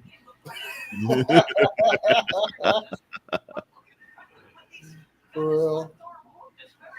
Bradley got hooked. Yeah, he was never Andrew Luck, but he's got an arm, man. He's got an arm. Caleb Williams does. Yeah, he's showing that. Oh, he done missed the daggone free throw line. It's the charity strike, man. They're giving you some money, but it's done. Did you hear that the Saints might trade for Anthony Richardson? I didn't, but I'm not surprised. Saints having the fire sale, man. They done got a little bit behind themselves, so that's when people who have salary cap. Oh, Yeah. people with salary cap money can take advantage. Oh, what a three! Who is that? Toppin? Oh no, that's Obi. Yeah, that's Obi-Wan Kenobi. Obi Toppin. Nice three. The quarterback situation for the Saints is a big deal, but like they're shooting their shot, man. They got Hayner, who just got hurt, probably won't be back till training camp. That's what they said, I believe. They got that one guy. I can't think of his name. Oh, he started for some games. He was terrible for the Saints. I can't think of his name. Then they just drafted Shug or Show, whatever his name is. I haven't heard bad or good things about that guy. I haven't either. And if you haven't heard anything bad, I guess that's always good. Rattler, there you go, Strawberry. Thank you. Yeah, Rattler. And then if they trade for Anthony Richardson, I don't blame them, man. They're shooting their shot for a franchise quarterback. When they win them games, I wouldn't hold against them. Trade for Anthony Richardson. Just do some sprints, Anthony Richardson. Just get in shape, dude. Just do some sprints, man. Just do some sprints. Good shit, Suicide. Brock. Come on, man. Oh, it comes off, but they get the rebound. Mathurin in the corner. Mathurin, he's fouled. Yeah, just foul this guy. Just foul this dude. I don't blame him. Foul this dude. I would foul Mathurin every chance I get. They had one to give, so it's out. Oh, come on. Come on. Well, it's not like you wouldn't give up a lot for Anthony Richardson. Like, you're not going to give up a second or a third or anything. You'd probably get him for a seventh right now. So, like, yeah, you would trade for him because it's like, why not? Shoot your shot. I understand you just used a second-round pick on the guy, but it's not like you used the third overall pick on the guy. You used the 40th pick. You might as well shoot your shot with whatever quarterback you possibly get. Send a seventh-round pick. Worst comes to worst, you got a backup quarterback. You know. And he's got skills. Brock done knocked the hell out of dude. He did. Who's that foul on? Was it on the OKC or was it on? I think they called on Indiana. What did Brock do? He just stood there, man. Man, Brock knocked that dude up.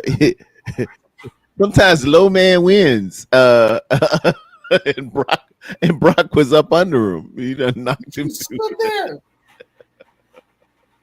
It looked bad. It looked bad. Oh man, they got some new Marvel coming there. Is that Marvel or DC? Man, Breezy dogged me so bad, man. He was asking I think he put something together about who's DC Comics and relating DC Comics to 49ers players, and they said Brock was Superman. I said he looked more like Spider-Man to me, and they were like, that's not a Marvel guy, that's a DC comic. I dude, I don't. Yeah, dude. I don't know. They take that personal, brother. You cannot mix those up.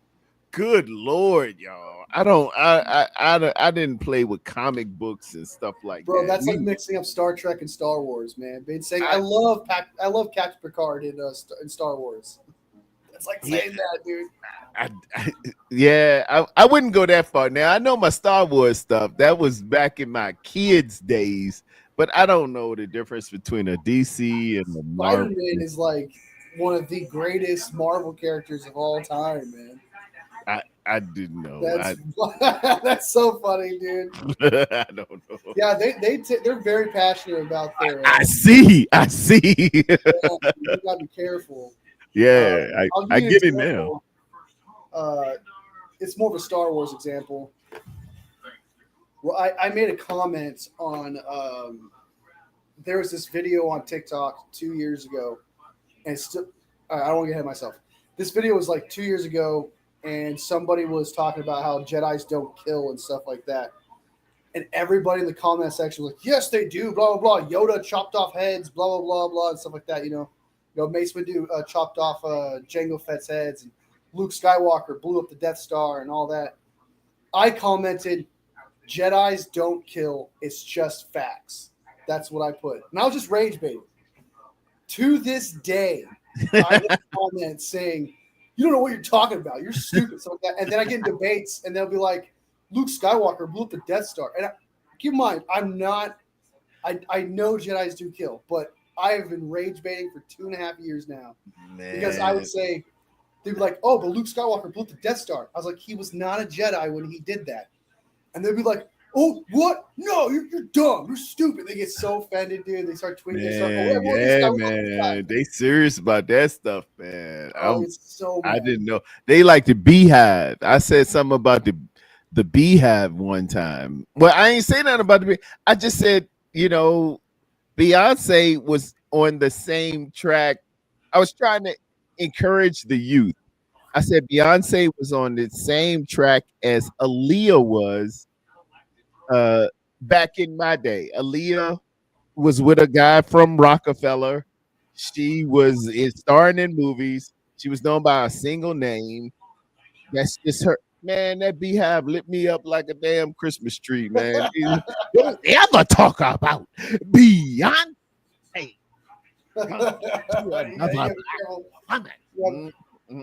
Beyonce, Taylor Swift, a couple of her have their following, but you do not. Man, I don't even like to comment on that stuff. Bro. They'll do some crazy shit, man. They'll dog. Yeah, bro. They'll light you up. They're crazy, dude. You talking about Beyonce? Clutch the pearls. Oh my God. I take it personal, man. Aaliyah was hot though, man. Aaliyah was bad back in the day, man. Romeo Must Die and the Queen of the Damned and her albums and her movements and her choreographed movements. She was that deal. Caruso from outside. He misses. I would agree with you that if you're going to talk Marvel, I would say Brock is Spider-Man. I would agree with you on that. Yeah, if you talk Marvel. Yeah, he's unassuming. He's got the little glasses on. Nobody thinks too much of him. But hey, when that SOB come to life, he'll cut you Oh, that's a foul. That's offensive. It's an offensive foul. All right. Indiana has a chance to come back here. Yeah, Brock they done Purdy's got had a it. couple plays here. He hit the rim on the way up, man. That dude can ball, man. He's like, I'm not going quietly into the night. That go my jumper in the paint. He's fighting, bro. Yeah, man. He's feisty. I like him. That's why he's Brock. McConnell, man. He's feisty. TJ McConnell. TJ Hooker. Oh, he missed. Let's go. Missed another one. Tale of two halves. Tale of two halves. This lead is single digit. This lead is single digit, ladies and gentlemen. Almost every single one so far in this finals.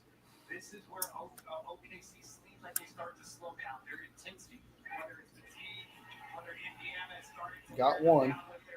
Down 8. I was going to say, It's just 8. It's just 8. It's just 8. You're in the single digits. There you go. The lead is 6. The lead is 6. 3 minutes and 33 seconds.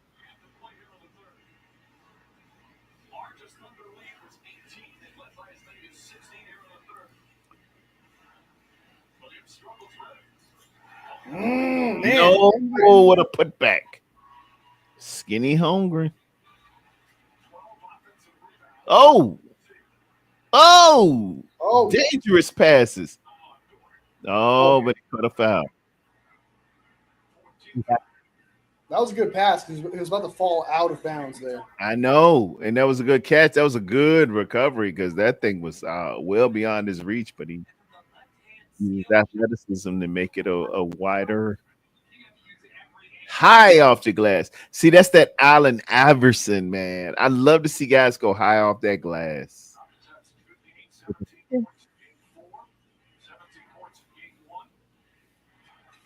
You gotta give McConnell the ball, bro. He's on fire right now. Brock's on fire all day. Oh, Brock. Yeah, let's go. That's a 2-pointer, though. Brock has cut the lead. The lead is now 6. It's only 6. Holmgren looks like either he's getting his shoe straight or something happened. Okay, he's running down. Caruso with the ball, top of the key. Top of the key. He's looking for a little bit of help. Get some from SGA. A deadly elbow. SGA at the elbow, man. You got to watch him at that elbow. That elbow is real. Do not let Turner shoot, bro. There you go. That's what we need to see. Now I'm faulting OKC. You know you need to back off of Turner and let him shoot the 3. Don't overextend yourself and come up to him and give him that lane to drive.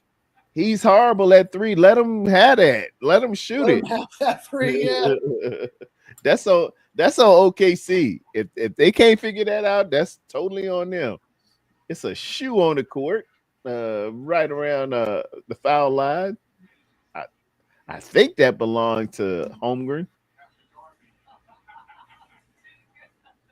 Man, that McConnell's a passionate kid, man. I like that guy.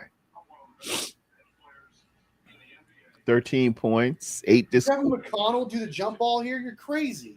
That dude is short. He's the shortest guy on the freaking basketball court. But the jump ball went to the loose ball went to them too. Oh, that's how that works. You can't just be a guy and then okay. No. Okay. You can do that at the tip off, but no, when it happens, it's just whoever. I've seen Manute Bol go against Spud Webb. Oh, he missed. Oh, he missed. He missed one. No. That's bad juju, dude. Okay, we might win this. And McConnell let him know. He said, "Hey, go ahead and miss the second one, man. You missed that first one." That's actually crazy, man. Yeah. Saw a unicorn. That's good. That's good. Oh, feeling on fire. Feeling himself. Make him shoot. Oh, almost. Oh my gosh. A little hard. You got to go high off the glass with a soft touch. Oh. But you got steal. McConnell crosses midcourt. McConnell Oh, baby. making it happen. The lead is now only 5. Only 5. I gotta get me a Brock Purdy jersey.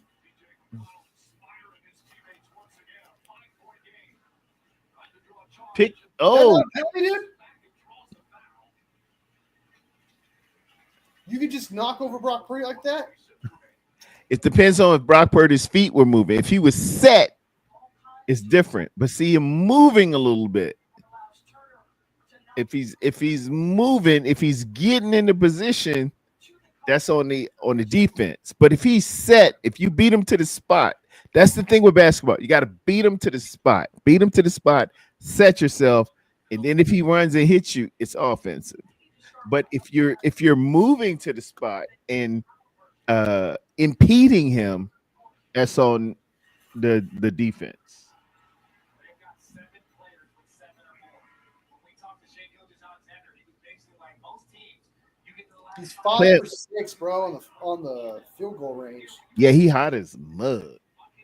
He hot as a mud. very, very difficult play to make.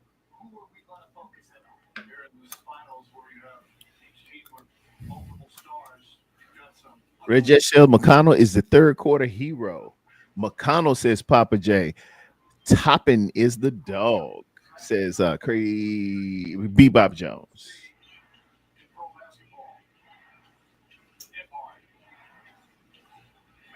Oh, get that Matherin guy off the court, dude. Jesus. See, Matherin had that great 28-point game, man, and I think they're investing a little bit more in him than maybe they should. It's like a hot stock that was up for a minute, GameStop or something. Yeah, it was hot. You knew he was going to shoot that, bro.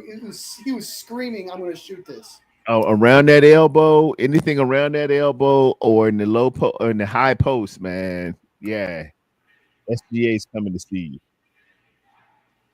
We need a 3, bro. Oh, let's go, dude.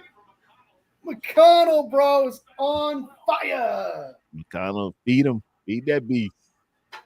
He plays to feature him. Run some picks. Let McConnell cook. TJ weaving in and out. Weaving in the paint. Weaving.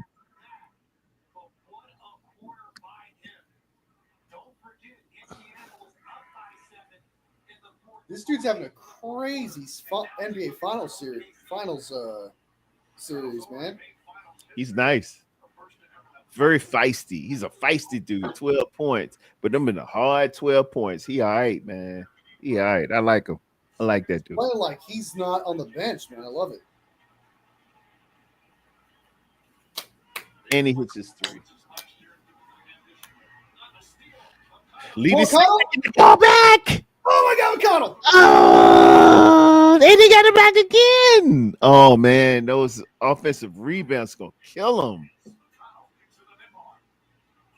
They're gonna kill him. Oh, what was that? Oh, a little What too was high. that? Come on, Nimrod. God, Man, he had him right there too. Man, that was that such cut a that trash thing. pass. Man, they would have cut that thing to 4. He was open too. Oh my God, he makes that. That's crazy. He was open on that play too. Big turnover. That was he had that. He had that, man. Lead is 8. He had that one too. Oh, he wants that back. It's all right. It's all right. Come to the sideline. Let's talk about it. What I would emphasize as a coach, look, it very well could have been, it could have went a whole different way. We could have had it this way. We just missed out on the pass. Keep doing what you're doing. Let's ramp it up. I would see if take the temperature of Halliburton and feel like, can you go? Massage that thing up. We need you to last 6 minutes. 6 minutes, Dougie Fresh, you're on. And y'all can make this happen. Halliburton hasn't really been playing. I think he's kind of, ever since they took him out, they've been playing better. I hate Yeah, to that's say it. what I say, man. Get in there and let's see what can happen. I got scoring leaders right now. Pascal Siakam's got 14. TJ McConnell leading all scores on Indiana with 18 points. Miles Turner's got 11, and nobody else of big subsequent Halliburton. Halliburton's only got 2 points. He's only got 2 points. On the flip side, Shea Butter 22. Jalen Williams is hitting with 29. A couple of guys on the cusp, Aaron Wiggins and Kaysen Wallace, both with 9. So and Chet Holmgren. Holmgren's got 9. So it's a lot of ball in here, man. Let's do some things. This is gonna be an interesting fourth quarter. Interesting fourth quarter. If I know Indiana, they're gonna be balling. They're gonna ball to the end. If you ain't got them beat, hey, you subject. Well, it's just really interesting that one pass where they stole it, and then Brock almost made the 3-pointer there, and then that missed pass went from a possible 4-point swing into an 8-point swing. Like, it's just crazy how that one pass led That to one this. pass, right? It's the complexities of the game. It's the complexion of the game. If it goes one way on one single pass, one single mistake, one single turnover, it can affect dominoes down the line so much. It's critical turning points, and you got to really take advantage of when you have them. So that's basketball, man. It's football as well. Basketball and football are very similar to me. It's 5 eligible receivers. It's 5 on the court. We try to make our receivers a center like, a forward like, a point guard like. Your point guards are your slot receivers, and your centers are like your possession guys, and your forwards are like downfield wings. That's just those are the similarities I saw in basketball. That's one of the reasons why I love it so much. And covering people is like covering a one-on-one basketball with the moves, the shakes, the explosiveness, the ups, the vertical threats. It's very similar to football. It's very similar.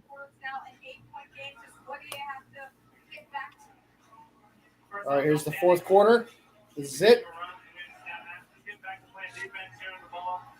All here. In all last 12 minutes. Can they make this happen? Make it! Yeah, baby, let's go! Cutting into the league big time. Lead is now 5 with 11 minutes.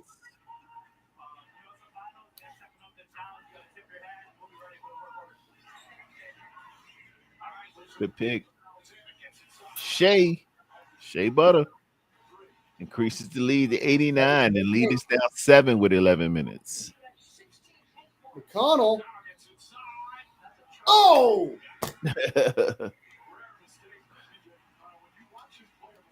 Wait, McConnell got a penalty there? Foul? Did he walk? 1, 2, 3, 4, 5. Yeah, he traveled like a mug. He ain't supposed to get for two steps. McConnell took 5. Wait, isn't there like a gathering yourself thing? You can do that with one step and make him 1 foot your pivot foot, but you can't take 5. You can't you can't dribble and shuffle. Oh, that's a dagger there. Who got that? That's not just like that. That increases to 10. Wiggins to 10. Oh, yeah, that was an uppercut right there. That 3 was an uppercut. yeah, that's double digits. 10 minutes, 49 seconds left. Damn.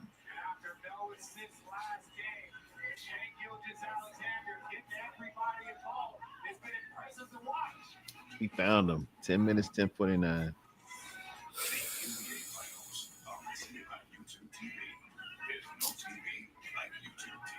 What you do?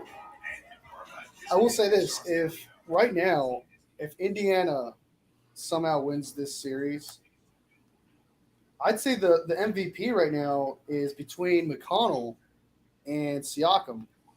That's what they did last time. Siakam won against the Celtics, and people felt like, hey, what about Halliburton? Siakam was making some timely shots, and I wouldn't be mad at McConnell. McConnell is not taking no for an answer, and McConnell's clutch, bro. He's really kind of bringing him back in it. So. he is, and Halliburton ain't got but 2 points.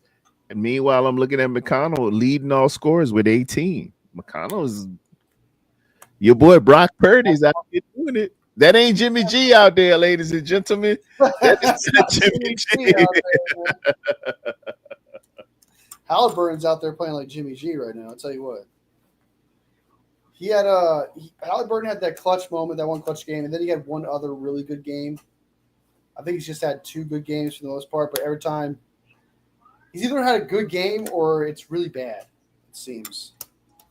Yeah. It seems like with Halliburton. I don't think he's had an average game so far.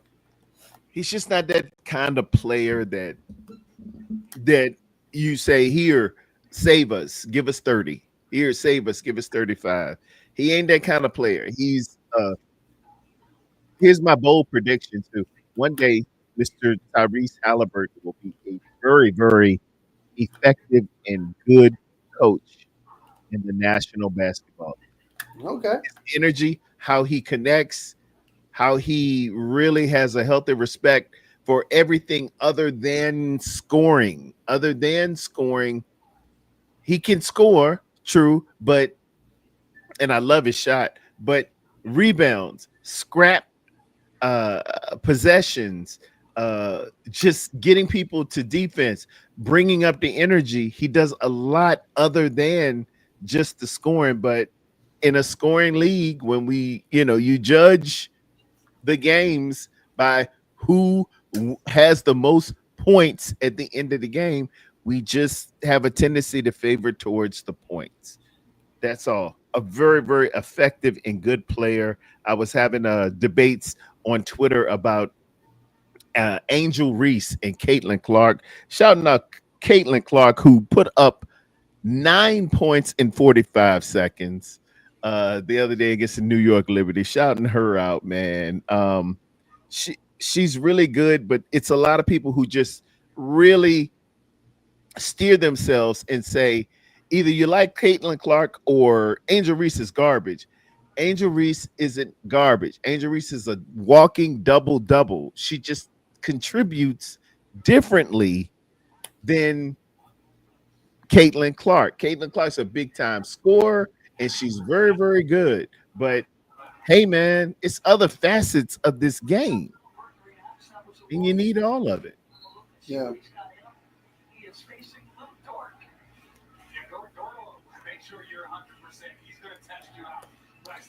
Papa J's Clark is a beast.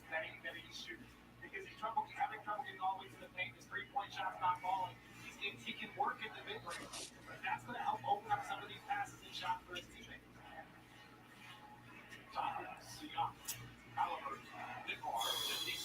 I wouldn't have took TJ out. I wouldn't have took TJ out. I wouldn't have took him out with 10 minutes and 30 seconds left. If you take him out, man, he better come back in for the last whatever minutes he can play. Yeah. I'd rest him up 2 minutes and get him in there 8 minutes, man. He's your guy. He's your hot hand. Oh, and put back in. They want to hurry up because this was out on Indiana, but yeah, it's Indiana. It looked. they gave it to Indiana, but this is definitely out. Look at that's Halliburton who kicked that out. Yeah, but they gave it to Indiana. That's why Siakam was very, very smart and said, "Hey, go ahead, give me the ball. Let me go ahead." Yeah, he was really aggressive with the ref there. He was like, "Give me that shit. We got to." Yeah, hurry up. Yeah. No, you said it was them. Give me that ball. I can't blame them. Hey, we've all been there. They're gonna come back and say it's Indiana ball.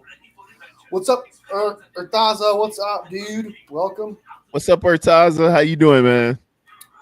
Wi-Fi's in the building. Hey, as long as you got some Wi-Fi, man, shoot, we balling now. We don't need that dial-up wired shit. Yeah. Sounding like a cappuccino machine getting fired up in the morning. Papa J says, when you say Reese walks a double-double, do you mean she got 2 left feet? I don't know what that means. She averages 12 and 12. She averages 12 points and 12 rebounds a game. She's a walking double-double. That's a good, that's a solid player. Is it an NBA All-Star or WNBA All-Star? May not be necessarily, but she gets her little accolades and she contributes to the win. I can't call her garbage. She's a good, solid player. Second year in the WNBA, but it's this thing, Wolfie. Some people believe in order to make your candle shine, you have to blow out others, blow out all the other candles around you. And to me, that's hate. Sometimes if you're shining bright, it don't matter how somebody else is shining. You just speak for yours. That's all. Some guys are really, really good, and I don't need to dump on you and to crap on you to make my guy better. It is what it is, and that's why I'm at with it. Darwin says, watch guys win like $7,000 on here missing her first shot again. Yeah, I saw that. There's this group of people who bet for Angel Reese to miss her first shot, and they've been wrong one time.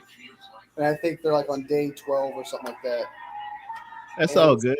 They've gone viral for it and shit like that. I think it's funny. Tell you what, I'll take all of them and say, will she have a double-double? And I'd flip them on their ear and take all their money. A double-double is very, very good in the WNBA in basketball. But people just hate her, man. I don't watch enough WNBA to be able to have an opinion on it. So I mean, it's just straight basketball. If TJ McConnell had a double-double, that's good. That's good. It don't mean that you garbage. Oh, see, I come with a breakaway. Turnover, baby! On the rim. Ball doesn't lie. Halliburton did not turn it over. That's what you get. Ball. Yes, Halliburton totally turned it over. Oh, that ball line. we clearly saw definitive evidence that Halliburton. Oh, come on! Oh, in a foul. Eat shit.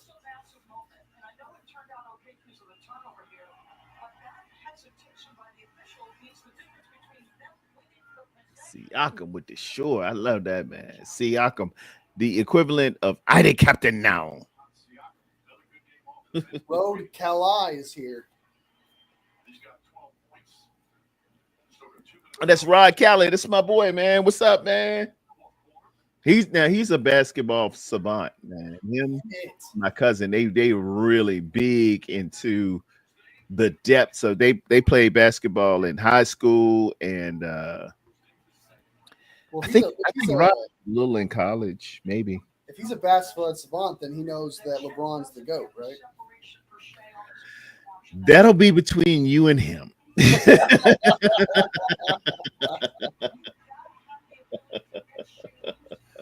Oh my God! I'm just waiting. You know where I stand as a 55-year-old man who's seen everybody from Wilt to LeBron. Good movement, great movement, man. I love good movement in basketball, man. Oh, what a block! He gets it! Yeah, baby. He missed it. Siakam with the rebound coming down. 9 minutes and 22 seconds left. The lead is 6. There's a foul. And Siakam with a foul. They can cut this lead, possibly, ladies and gentlemen, to 4. They can cut it to 4 right now. This is 9 minutes, 19 seconds left. This is Miles Turner coming around. Siakam leading all scorers at 21. His face. It's so funny, dude. Oh my god. LeBron is Curry GOAT. Okay. 55-year-old Raps. Curry's the goat. I agree. Curry's amazing. He is dogging me, man. Lord, this game got my adrenaline up too. Yeah, it's a good game. It's a wonderful series, man. Good basketball going on here. Really good game. Hey, we're pro Pacers up in here, okay, Rod? We're pro Pacers. Come on.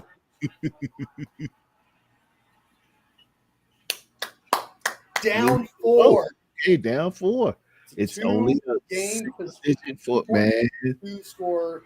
3 and a 1, 2 2s. It's good. It's good. Dude, that was half court 15 seconds. Oh, and over the top. Well, we got a foul. He's laying out. That's Mathurin. God, they act, bro. Like, you don't need to act. You got the foul. That's what I was saying about hockey too, man. You got me more into hockey. The hockey guys never lay down. They never roll around or nothing. Ooh, yeah. He it's kind of like, I don't think he needs to do all that rolling and flopping. It's like, you got the foul. Why do you need to keep laying on the floor? Like, the cameras on me because they got their braids done, man. You want people to face gotta have that. the camera on you so you can have that. Yeah. All right, miss. You know you want to. Miss. You're gonna miss this. The lead is now 5, ladies and gentlemen. The lead is 5 with 9 minutes and 9 seconds left. Williams at the shot. It's a 2-score game still. Oh yeah, 2 threes. Tie game. Ah, you missed. You suck. He missed it, but a rebound, and we gotta get another foul. They're gonna foul their way to attempt to a double digit entertainer, and it gets a little chippy.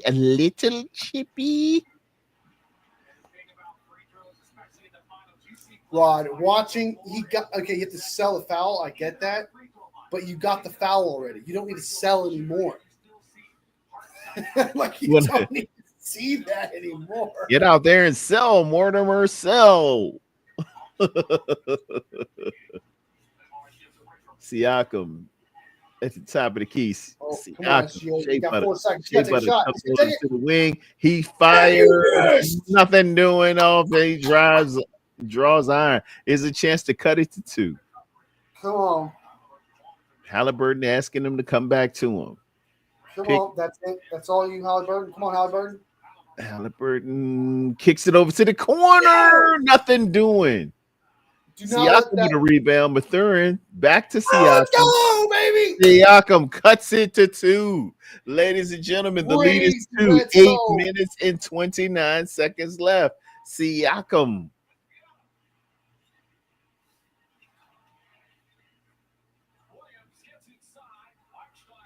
Oh, and he misses.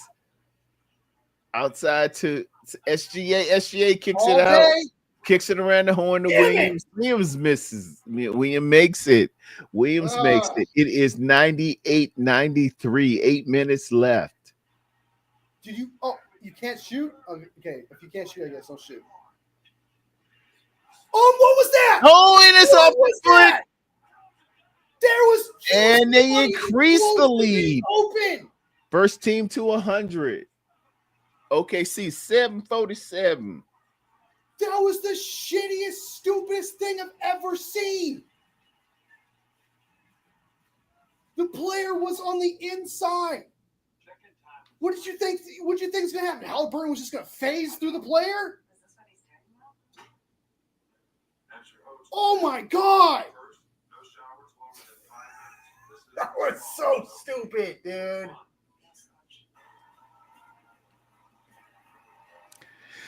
7:47 left in the game. 93 for the Pacers, 100 for the Oklahoma City Thunders off of a turnover and a shot heard round the world.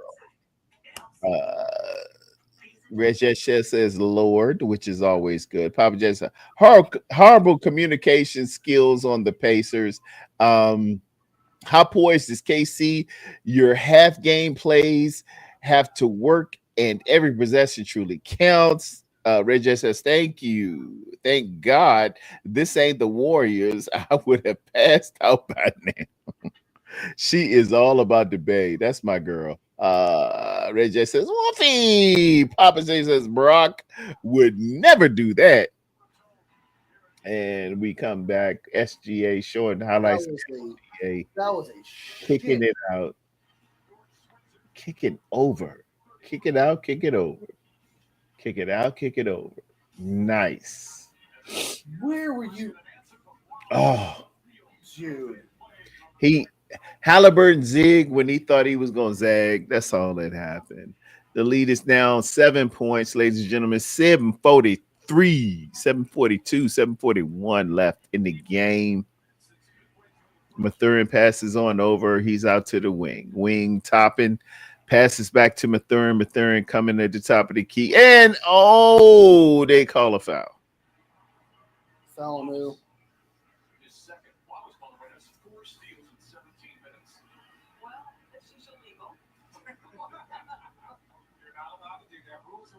Yeah, it went off the foot. Hey, you could. Halliburton all the way out. Dude, Halliburton oh my God, Meredith. High you post. Suck. And they call a foul.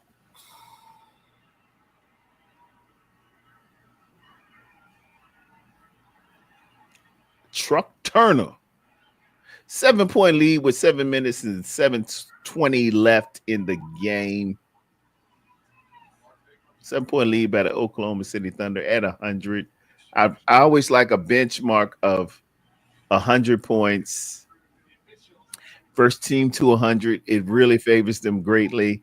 And the score at 5 minutes left is usually indicative of how it's going to go down. But it's not all the time. For my cousin Ellis, it's not all the time, but it can give you a pretty good indication. SGA checking into the game. 7 minutes and 20 seconds left. Second shot of a two-shot. Miles Turner. Truck Turner. Got the headband on tonight, ladies and gentlemen. Down 6 5. All right. They cut their lead to 5. That 7 minutes, 20 seconds left. SGA bringing the ball up. They pick them up at about 70 feet. Crosses midcourt. Yes. Kicks it over. And bang. 103, 105. Who got that? I think that was either Williams. Don't you shoot. Halliburton, you got to do something, buddy. They call a foul. The lead is 103, 105. Hungry and acting like, who, me? Are you calling that on me? And then you usually go to the replay and show the deal. Who got that? That was number 5. Luguentz Dort hit that. And Luguentz Dort's not a great shooter, but hey, that one counted. Halliburton gets his 5th and 6th point. I think Halliburton.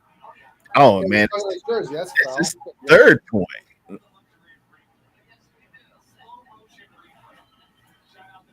Okay. And 4. 6.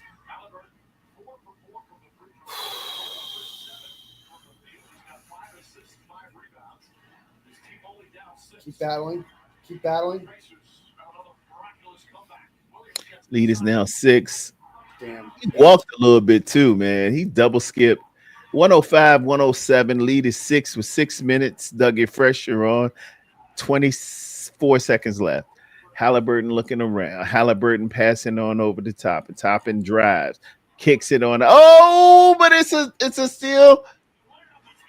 And SGA with the finish. 6 minutes, 14 seconds left. SGA going to the line. It's 10-point lead. SGA can make it 11. Where's the fuck? Gentlemen Williams downhill. Last 2 games now, 3 games in a row, they've not been able to contain him. I don't know how he gets this off. You see how he double skipped on that one? That should have been a call, but hey, in my day you couldn't do that, but hey, it's all right. They make it 108-107. The lead is now 11 points. It was just down 5 like 1 minute ago. Halliburton driving. He kicks it. He tries to kick it in. Turnover. It's Absolute shit. Over 5 minutes, 50 seconds left. 18 on the shot clock. He kicks it on over to Williams. Williams drives low post off the glass. 110-97. 5 minutes and 48 seconds left. They're going to take a timeout, think about some things. Thunder on a 7-0 run the last minute. Halliburton is playing like shit. Like, he's playing really bad. He's playing like a bench player. Like, he's playing like utter shit. I got to agree. 30 minutes, 5 rebounds, 5 assists, and 4 points. I can't argue with you. Meanwhile, Jalen Williams is having the game of his night with 37 points. Shai Gilgeous-Alexander, 27 points.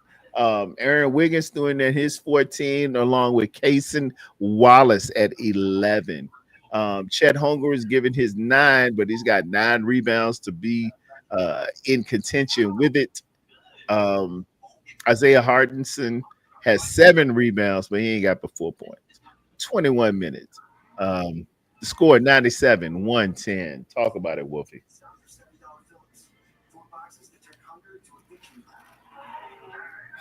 I got nothing, man. I got nothing. I got nothing.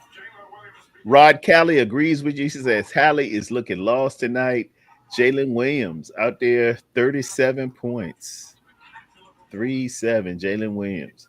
And this is usually what happens, man. A couple of starters will just have explosive nights at home. That's why it's important to get those home games. These guys really ball out at home. I think it's just home cooking, and they feel good with it. Caruso with a steal. Caruso, slow it up. If you're smart, you slow it up. You catch a foul. Oh, my God. It's over, dude. Caruso with the headband looking like an eraser with something on top of it. I'm making a ball joke. I shouldn't, because I am bald myself, ladies and gentlemen. Never played the we got game mentality. Says Rod Cali. Come on, Pacers. Crazy Juice says. Still plenty of time in the game, ladies and gentlemen. You got to turn it around, do the rally. And he misses. He misses, ladies and gentlemen. Wallace misses his first of a 1-and-1. 5 minutes, 34 seconds left. 35 seconds. He makes the second one. Lead is now 111-97. 111-97. You're looking at 11 plus the 3, 14-point lead. Halliburton even utter shit, bro. What are you doing? Halliburton turnover again. Halliburton turns it over and milk this clock. If I'm OKC, I milk this clock, get it all the way down to 8 seconds before I go into a play. Williams dribbles it around, bounces it around. 10 seconds on the shot clock. Shai. Where's McConnell, dude? Where's McConnell? You just took McConnell out, even though he was your best. That was a strategic mistake. Back at 10 minutes and 49 seconds, they took out TJ McConnell. I didn't like that. He wasn't in foul trouble. He was the hot hand. And we're going to look back at it and we're going to say that was a strategic error. The moment Halliburton came into this game, like every time he touches the ball, dude. Jesus. I just can't with Halliburton, dude. I believe in Halliburton. I like Halliburton because, Rep Rock Birdie and stuff, Yeah. But, like, I got to be real, man. He's just garbage right now. Yeah. He's having a rough one tonight. He's a little banged up with the calf, but yeah. And there it is. Did you see how they showing TJ? TJ been sitting down since 10 minutes and 48 seconds. I thought they would bring him in. I thought they'd bring him back in. They didn't bring him in. I thought too. When you said 2-minute break, I was give him like a 2-minute break, something of that nature, and then bring him back in because he's a hot hand. But okay, got a 101. The lead is 12. It's double digit, 12-point lead. 4 minutes, 23 seconds left. It's crossing at midcourt, 17 seconds. Shea Gilgeous. Take the time. As well he should. Time is on your side. Quick pick. Oh, he launches. And he hits it. That dude's nailing every shot. 15-point lead, 4 minutes left. And they answer. That dude on OKC that just made that three, he's made like every single three that's come his way. Yeah, he's feeling it. Fire right now. Feed that hot hand. Feed that hot hand. I think that's either Williams or Dort. Williams driving. He's at the elbow. Step back. And he hits. 118 for OKC. Lead is now 14. Drive. Oh, it's a great defensive play. Williams going strong to the paint. And a putback doesn't work. And OKC comes off. They're crossing. Topping. Nothing doing. Got a foul on the play. Williams playing, man. Williams off the hook tonight. Williams got 40 points. Look at this. Number 8 off the elbow. They love the elbow in OKC. It's like they practice the fadeaway.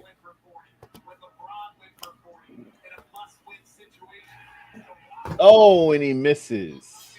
Who's on the line? Is that Tailwind Turner? This team is a miracle. 3 minutes, 23 seconds left, ladies and gentlemen. 14-point lead. Jalen Williams, 40 points.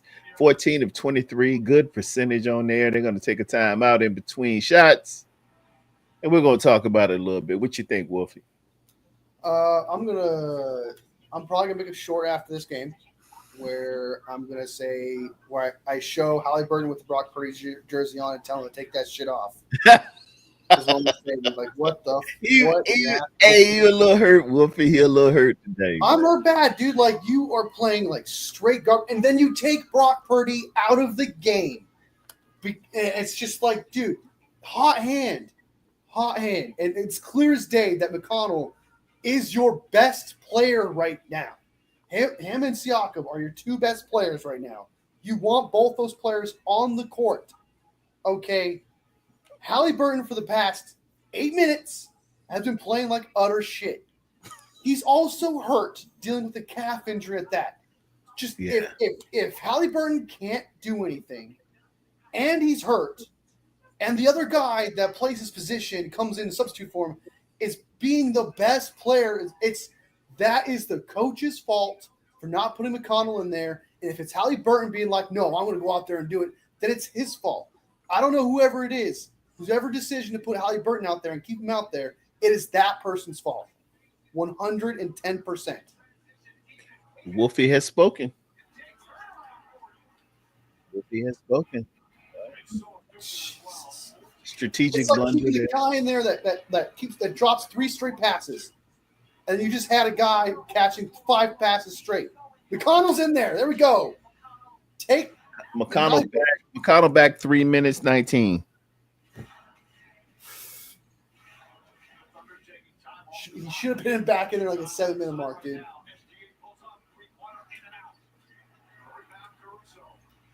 Oh, offensive rebounds.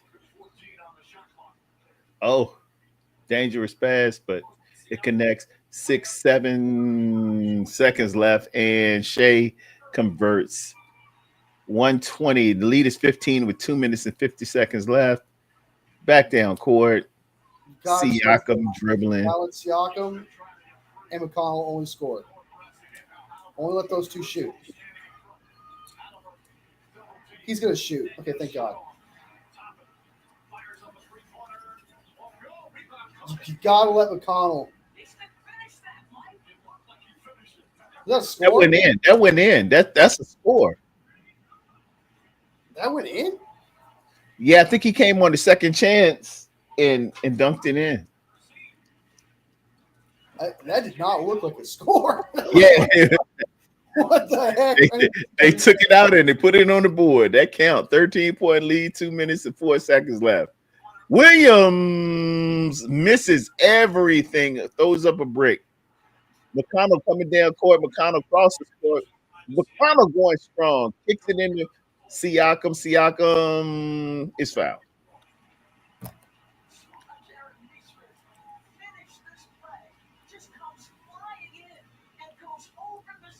Oh wow! Yeah, he got it, man. Oh, that was nice. That looked like a Vince Carter. That's how Vince Carter used to do that in Jordan. Foul, isn't he? Isn't that a foul? Dudes is like, what the hell? It was a little over the back, but hey, man, it went through. They counted it. That count. Naismith. Dr. Naismith.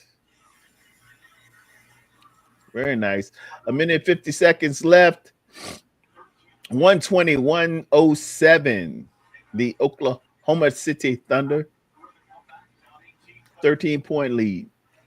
It's like put CMC in coming off an injury despite having Mason and Guerrero. People, Mason was hurt. When it's killing me.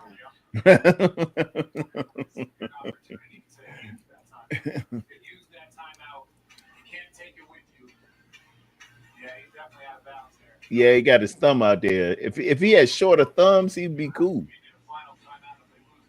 Wait, I thought your finger has to cross the line. It's on the line. It's on the line. Your thumb is on the line. Oh, okay. I use the restroom. Go ahead, man. I kick it with my home slice crew. OKC play keep away in its game. Yeah. Slow it down. Let the clock work for you. Rod, I totally agree.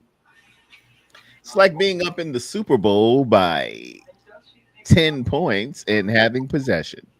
Yeah, let's let the clock work for us.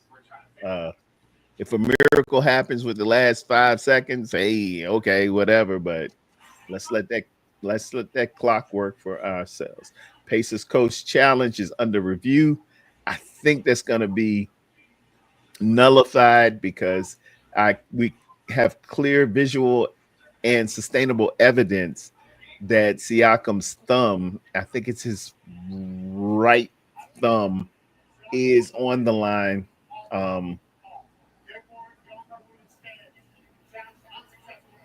What was the challenge?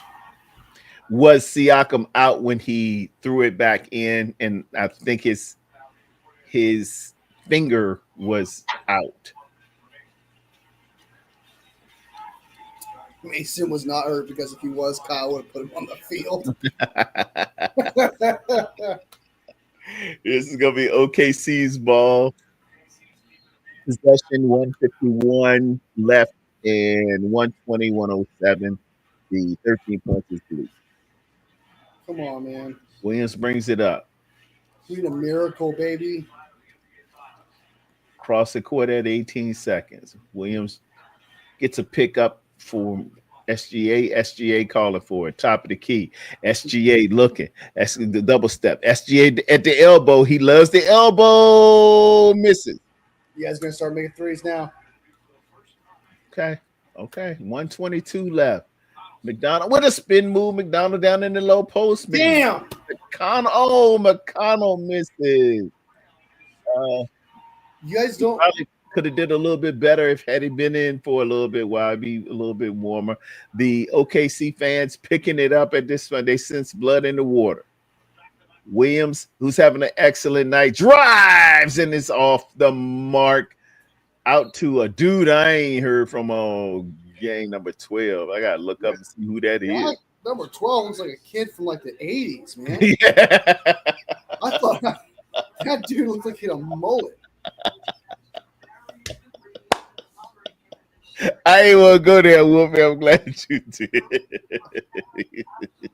I thought that was like a transition. Yeah, Halbert. Get from the 80s. He misses his front half of the 1-and-1 rebound. OKC, 49 seconds left. Shea Gilgeous-Alexander crosses midcourt, 17 seconds.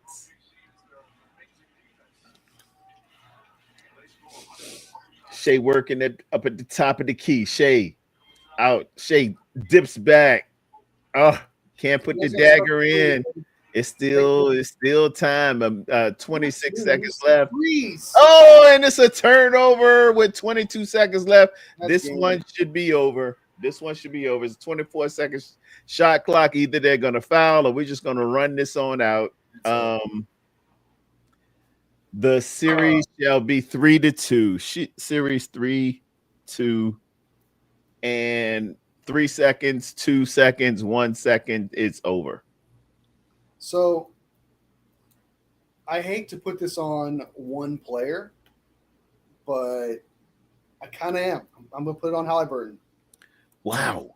Okay. Put it all on Halliburton. That dude was an absolute – he just needed to play average. Like, if he just played average, I think they actually maybe would have won this game, or at least it would have been closer than this. He just needed to play average, and he couldn't do that.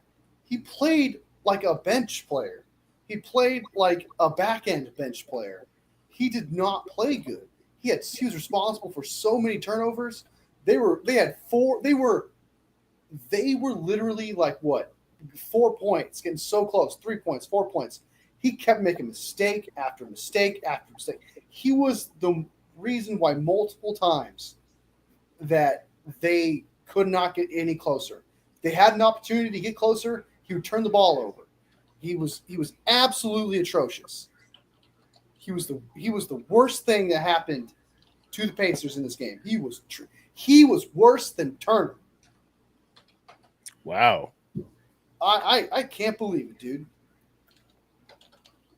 I got Halliburton down 4 points, 6 assists. 4 points only 4 points, only 6 assists. Yeah, that ain't gonna make it. Like, he's good. Halliburton's your guy that you want to give that last ball, the last shot to win it, whatever. Yeah, he's that guy. But outside of that, man, he can't do it. He can't do it. I can't. I just that really bothers me, dude. And I know what it was. They were in the lead or whatever, but at 10:48, they take out McConnell, who was the hot hand at that time. He doesn't return back until 3 minutes and 19 seconds left. I wouldn't have did that. I would have kept that hot hand in there. McConnell was having a pretty, I'll say, infectious night. He was bringing energy. He was bringing some points. He was bringing some steals. But for whatever reason, Rick Carlisle takes him out. 10 minutes, 48 seconds left. That's when the lead increases. It gets back to double digits. I can't say enough and shout out about Oklahoma City's Jalen Williams, who put up 40 tonight. Yeah. Shea gets you 30. Shea is a walking 30-point bucket. He gonna get you 30 points. After 31 minutes, he gave you 30 points. Wiggins gave him 14. Carson gave him 11. it just is what it is. But I gotta agree, Halliburton just really didn't have it tonight. He was banged up with the calf. I thought when I saw that ice on it in the wrap, I thought it could be an injury I have sustained, and I got really big calves. That thing popped on me a few years ago, but it wasn't quite that. It was a strain, but nonetheless, man, if you got to give me more than 4 points and 5 assists, no, 4.6 assists and 7 rebounds. If you're Halliburton, they're gonna need you. Siakam had 28. TJ McConnell had 18 points in only 22 minutes. Took him out 10 minutes and 48 seconds left. He played less than half the game, and he was the most effective player. That is just – I can't believe he took him out. When you told me he took him out, I was like, I agree with you, man. When you said 2 minutes, I was like, yeah, that's the smart thing to do. It's just like, hey, yeah, give him a break. Give him a little break. Let him rest up. Let him cut open for the fourth quarter. They're gonna look back at that. They're gonna ask questions, the Larry Kruger type, and they're gonna ask, "Hey, dude, why did you do that?" So I can't think of a reason why. Like, you're a professional. Whoever had the final say and put him out there. I don't know how you stop and just don't and think to yourself, that was a smart thing to do. It's not like Halliburton was doing anything in the prior quarters before. He was missing shots like crazy. It's the end of the fourth quarter. Sorry, it's the 10 minutes into the fourth quarter left. Yep. It's too late to get him going at that point when your hot hand is what your hot hand is at that point, and your best, like how your players are playing are defined at that point. That's both your players.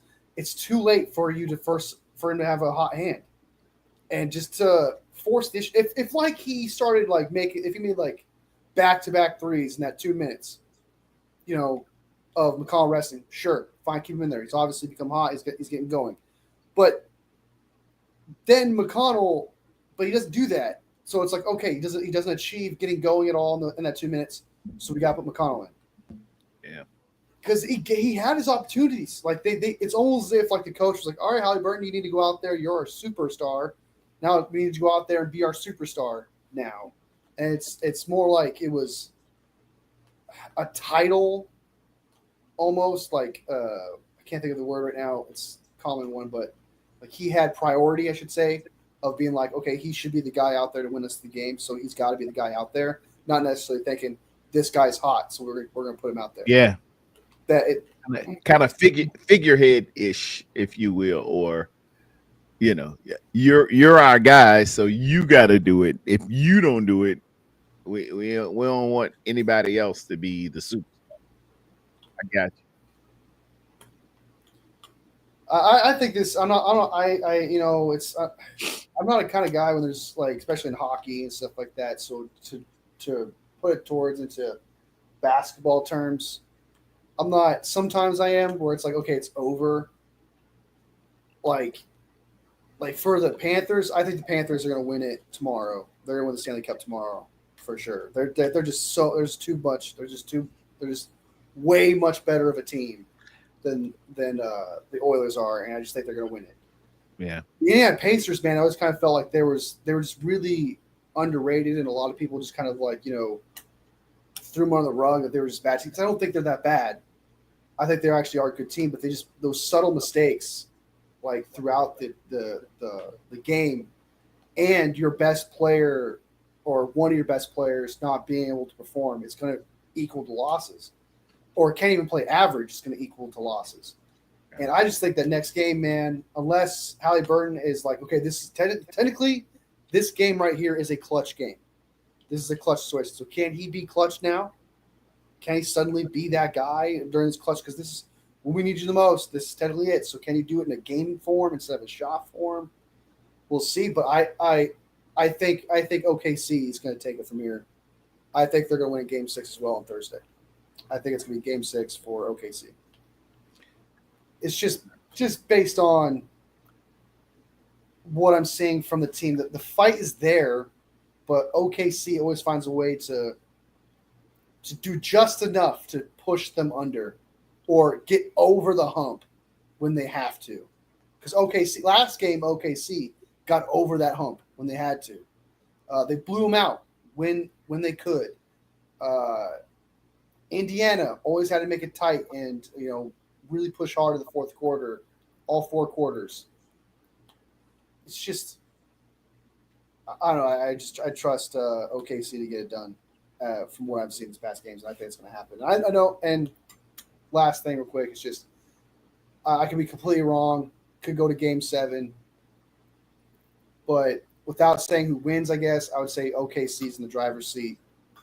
Even if you did not look at if it was 3-3 right now, I would say OKC's in the driver's seat still.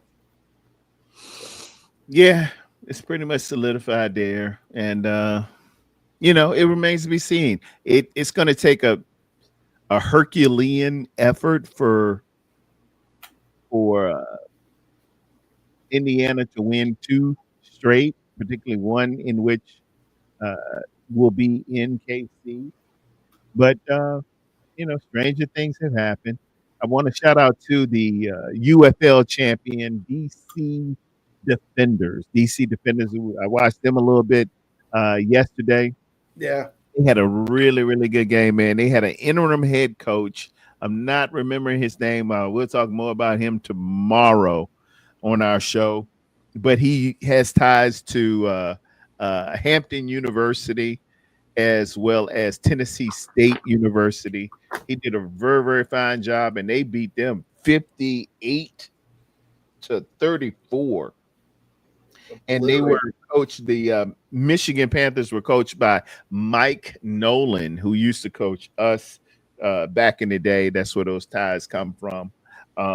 Also want to shout out the Georgia women's track team. I watched a little bit of them yesterday. The Georgia women's track team, they were balling around that court, man. They upset USC, and they have a very nice young well, she ain't young. She around my age. Track coach, congratulations to you. You put a good product out on there and you won. But yeah, getting back to the main thing, I thought it was a strategic blunder taking McConnell out for more than a rest period of a minute and 20 or 2 minutes and 20 seconds and not inserting him back into there, because he was your hot hand. He was scoring. He was doing some things. Like I said, he had 18 points, but they're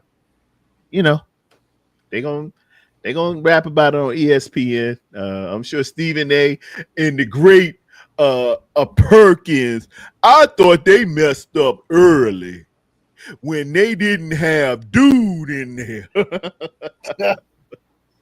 I love Perk, man. Perk is cool. Yeah, but a tough loss nonetheless. I think that's something they definitely need.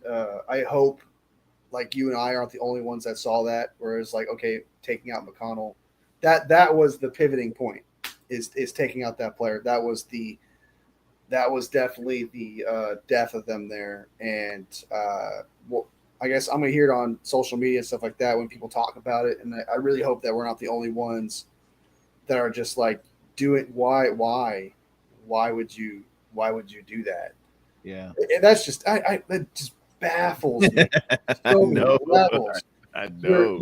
You get paid millions of dollars to make the right decisions. I'm sitting on the fucking couch and I don't understand.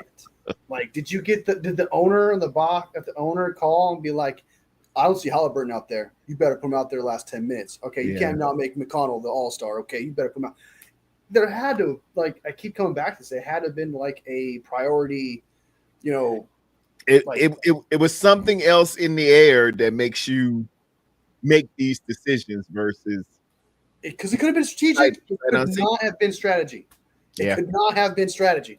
Because if it was strategy, McConnell would have been out there, dude. Had to be something else.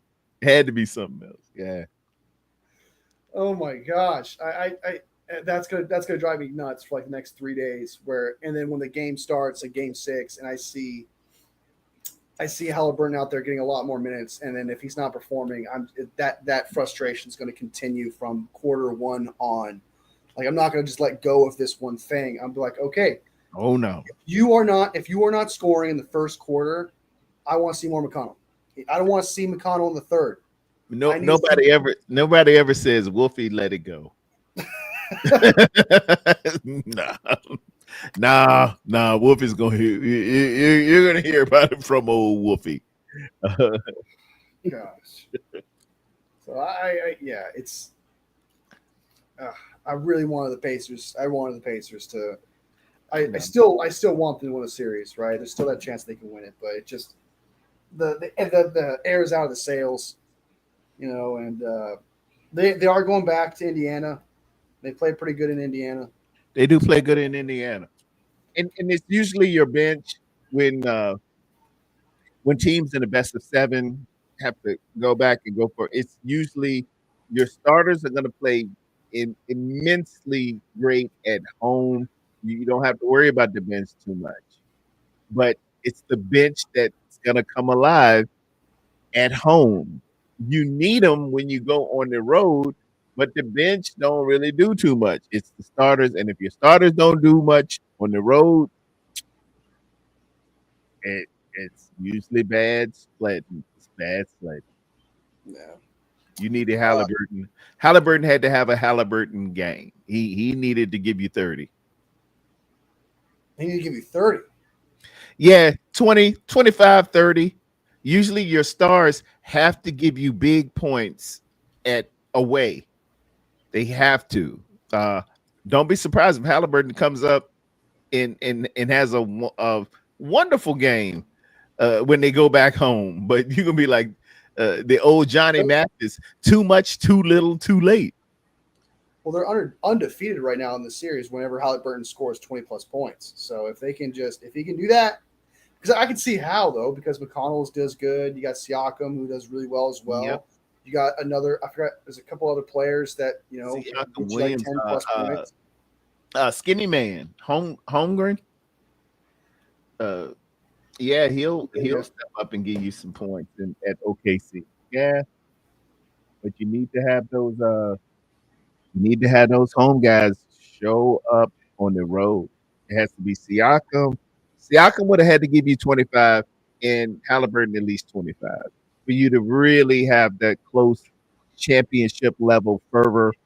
And then you gotta at the end of the game, you draw them into the deep water, it's close 2-3 points, you hit a point, and that's the formula for Indiana.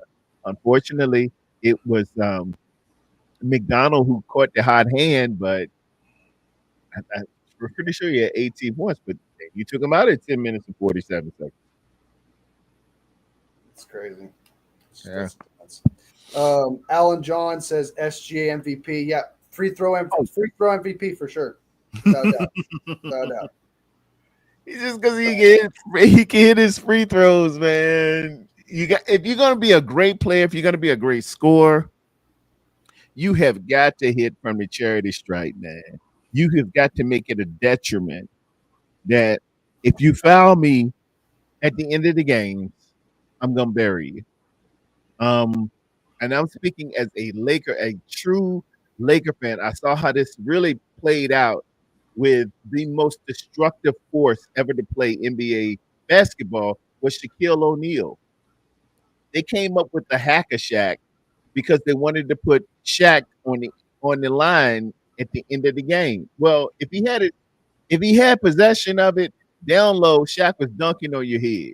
So what they did was just start hacking him and using up fouls to make sure he got to the free throw line at the end. The problem with it was there's a young kid from Lower Marion High School named Kobe Bryant, and if he comes in here, you got trouble. And that's how we three-peated, and we were the last three-peat in the National Basketball League. All right, man. I'm gonna bounce. I'm probably gonna All right, bro. and stuff like that, and let's do it. midday tomorrow. We're at noon. Y'all tell a friend to tell a friend. Me and Wolf are going to talk about. We got AFC South Goats, and we'll talk a little basketball. We're going to recap this, and we'll talk a little hockey. We'll talk a little bit of everything. I'm going to take some time off after that show. You probably won't see me again till next week. I got to get a break, man. My days are running together. I woke up. You ever do it in the summer when you fall asleep and you wake up and it's like 8:30 and you look at the clock, you're like, oh man, I missed the whole day. Oh my God, I gotta get to work. Because it's still light outside and you're like, oh, what? It's time to take You're used to seeing the sunrise. You're used to seeing I'm used to seeing late evening, not just day already. Yeah, it's already. Oh man, I miss work, and you call into work and say, I am so sorry. I just, what are you talking about? Say 30 in the morning. Like, I got to take a break. So I'm gonna take a break from everything. We're gonna recap the OTAs or the mini camp. Talk about the standouts. Talk about where we're worried. Go around and talk about the AFC South Goats, and we're gonna talk some basketball. And hey, we'll have a good time. And then do you want to take a break for next week as well on our show? Like, do you want a whole week break? Because I'm fine with that if you want to do that. We can. Yeah. I mean, yeah, break's a break. But you know, the moment we say that, they're gonna be breaking news. The Cisco 49ers have hired for TJ Watt. Yes, TJ Watt is now a 49er, and Bill Belichick's coming to coach. Back to you, Nick. Like, what? For sure. So we can do that. We'll coordinate when our next show will be. We'll probably just have like a whole week off or something like that, and we'll figure it out from there. But cool. Tomorrow, we'll definitely do the AFC South and have our show and stuff. All right, man. Is there anything else you want to get off your chest? Not a thing, man. I enjoyed everybody in the chat to come and holler at us. Val B, Bebop Jones, Red Jet Shell, Rod Cali stopped through. We got Juan who came through on my side, man. Karen Hardy. I think that might be one of yours. If not, hey, you one of ours. Who else I got? Papa J. Happy Father's Day to all the fathers out there. You can't say that without a dude named Papa. And Crazy Juice, giving the juice, man. Good to see you today. Love each and every one of y'all, man. Thank y'all so much. Yeah. Good to see you, Rod Cali. Appreciate you joining. Val B, appreciate you as well. Strawberry for jumping in here too. I appreciate you all, man. You guys are awesome. And Darwin's Raven jumped in. Yeah, man. Darwin too. His Ravens are gonna have a great year. He's gonna have that's a whole other conversation. But we'll touch on that too with Aaron Rodgers going to the Pittsburgh Steelers and Wi-Fi is out there, man. Hey, Wi-Fi, thanks, man. That's right. You can't do without Wi-Fi. That's true. I forgot about that. You need Crazy Juice. Yeah. All right, guys. Thank you guys so much for being here, supporting our channels. I mean, something I always preach. We are absolutely nothing without you guys. So thank you so much for taking your time to join this conversation, hear us just babble and watch some basketball. And, we hope that you were entertained and your time was well spent. And I'm absolutely honored that you guys are willing to take that time and spend it with us. It's truly a dream, and you guys are making that dream come true. Every single one of you guys means something. So I appreciate it. And would you like to send us off, Terradome? For we walk by faith and not by sight. In Jesus' name, amen. Thank every one of you. Bang, bang, not a gang, baby.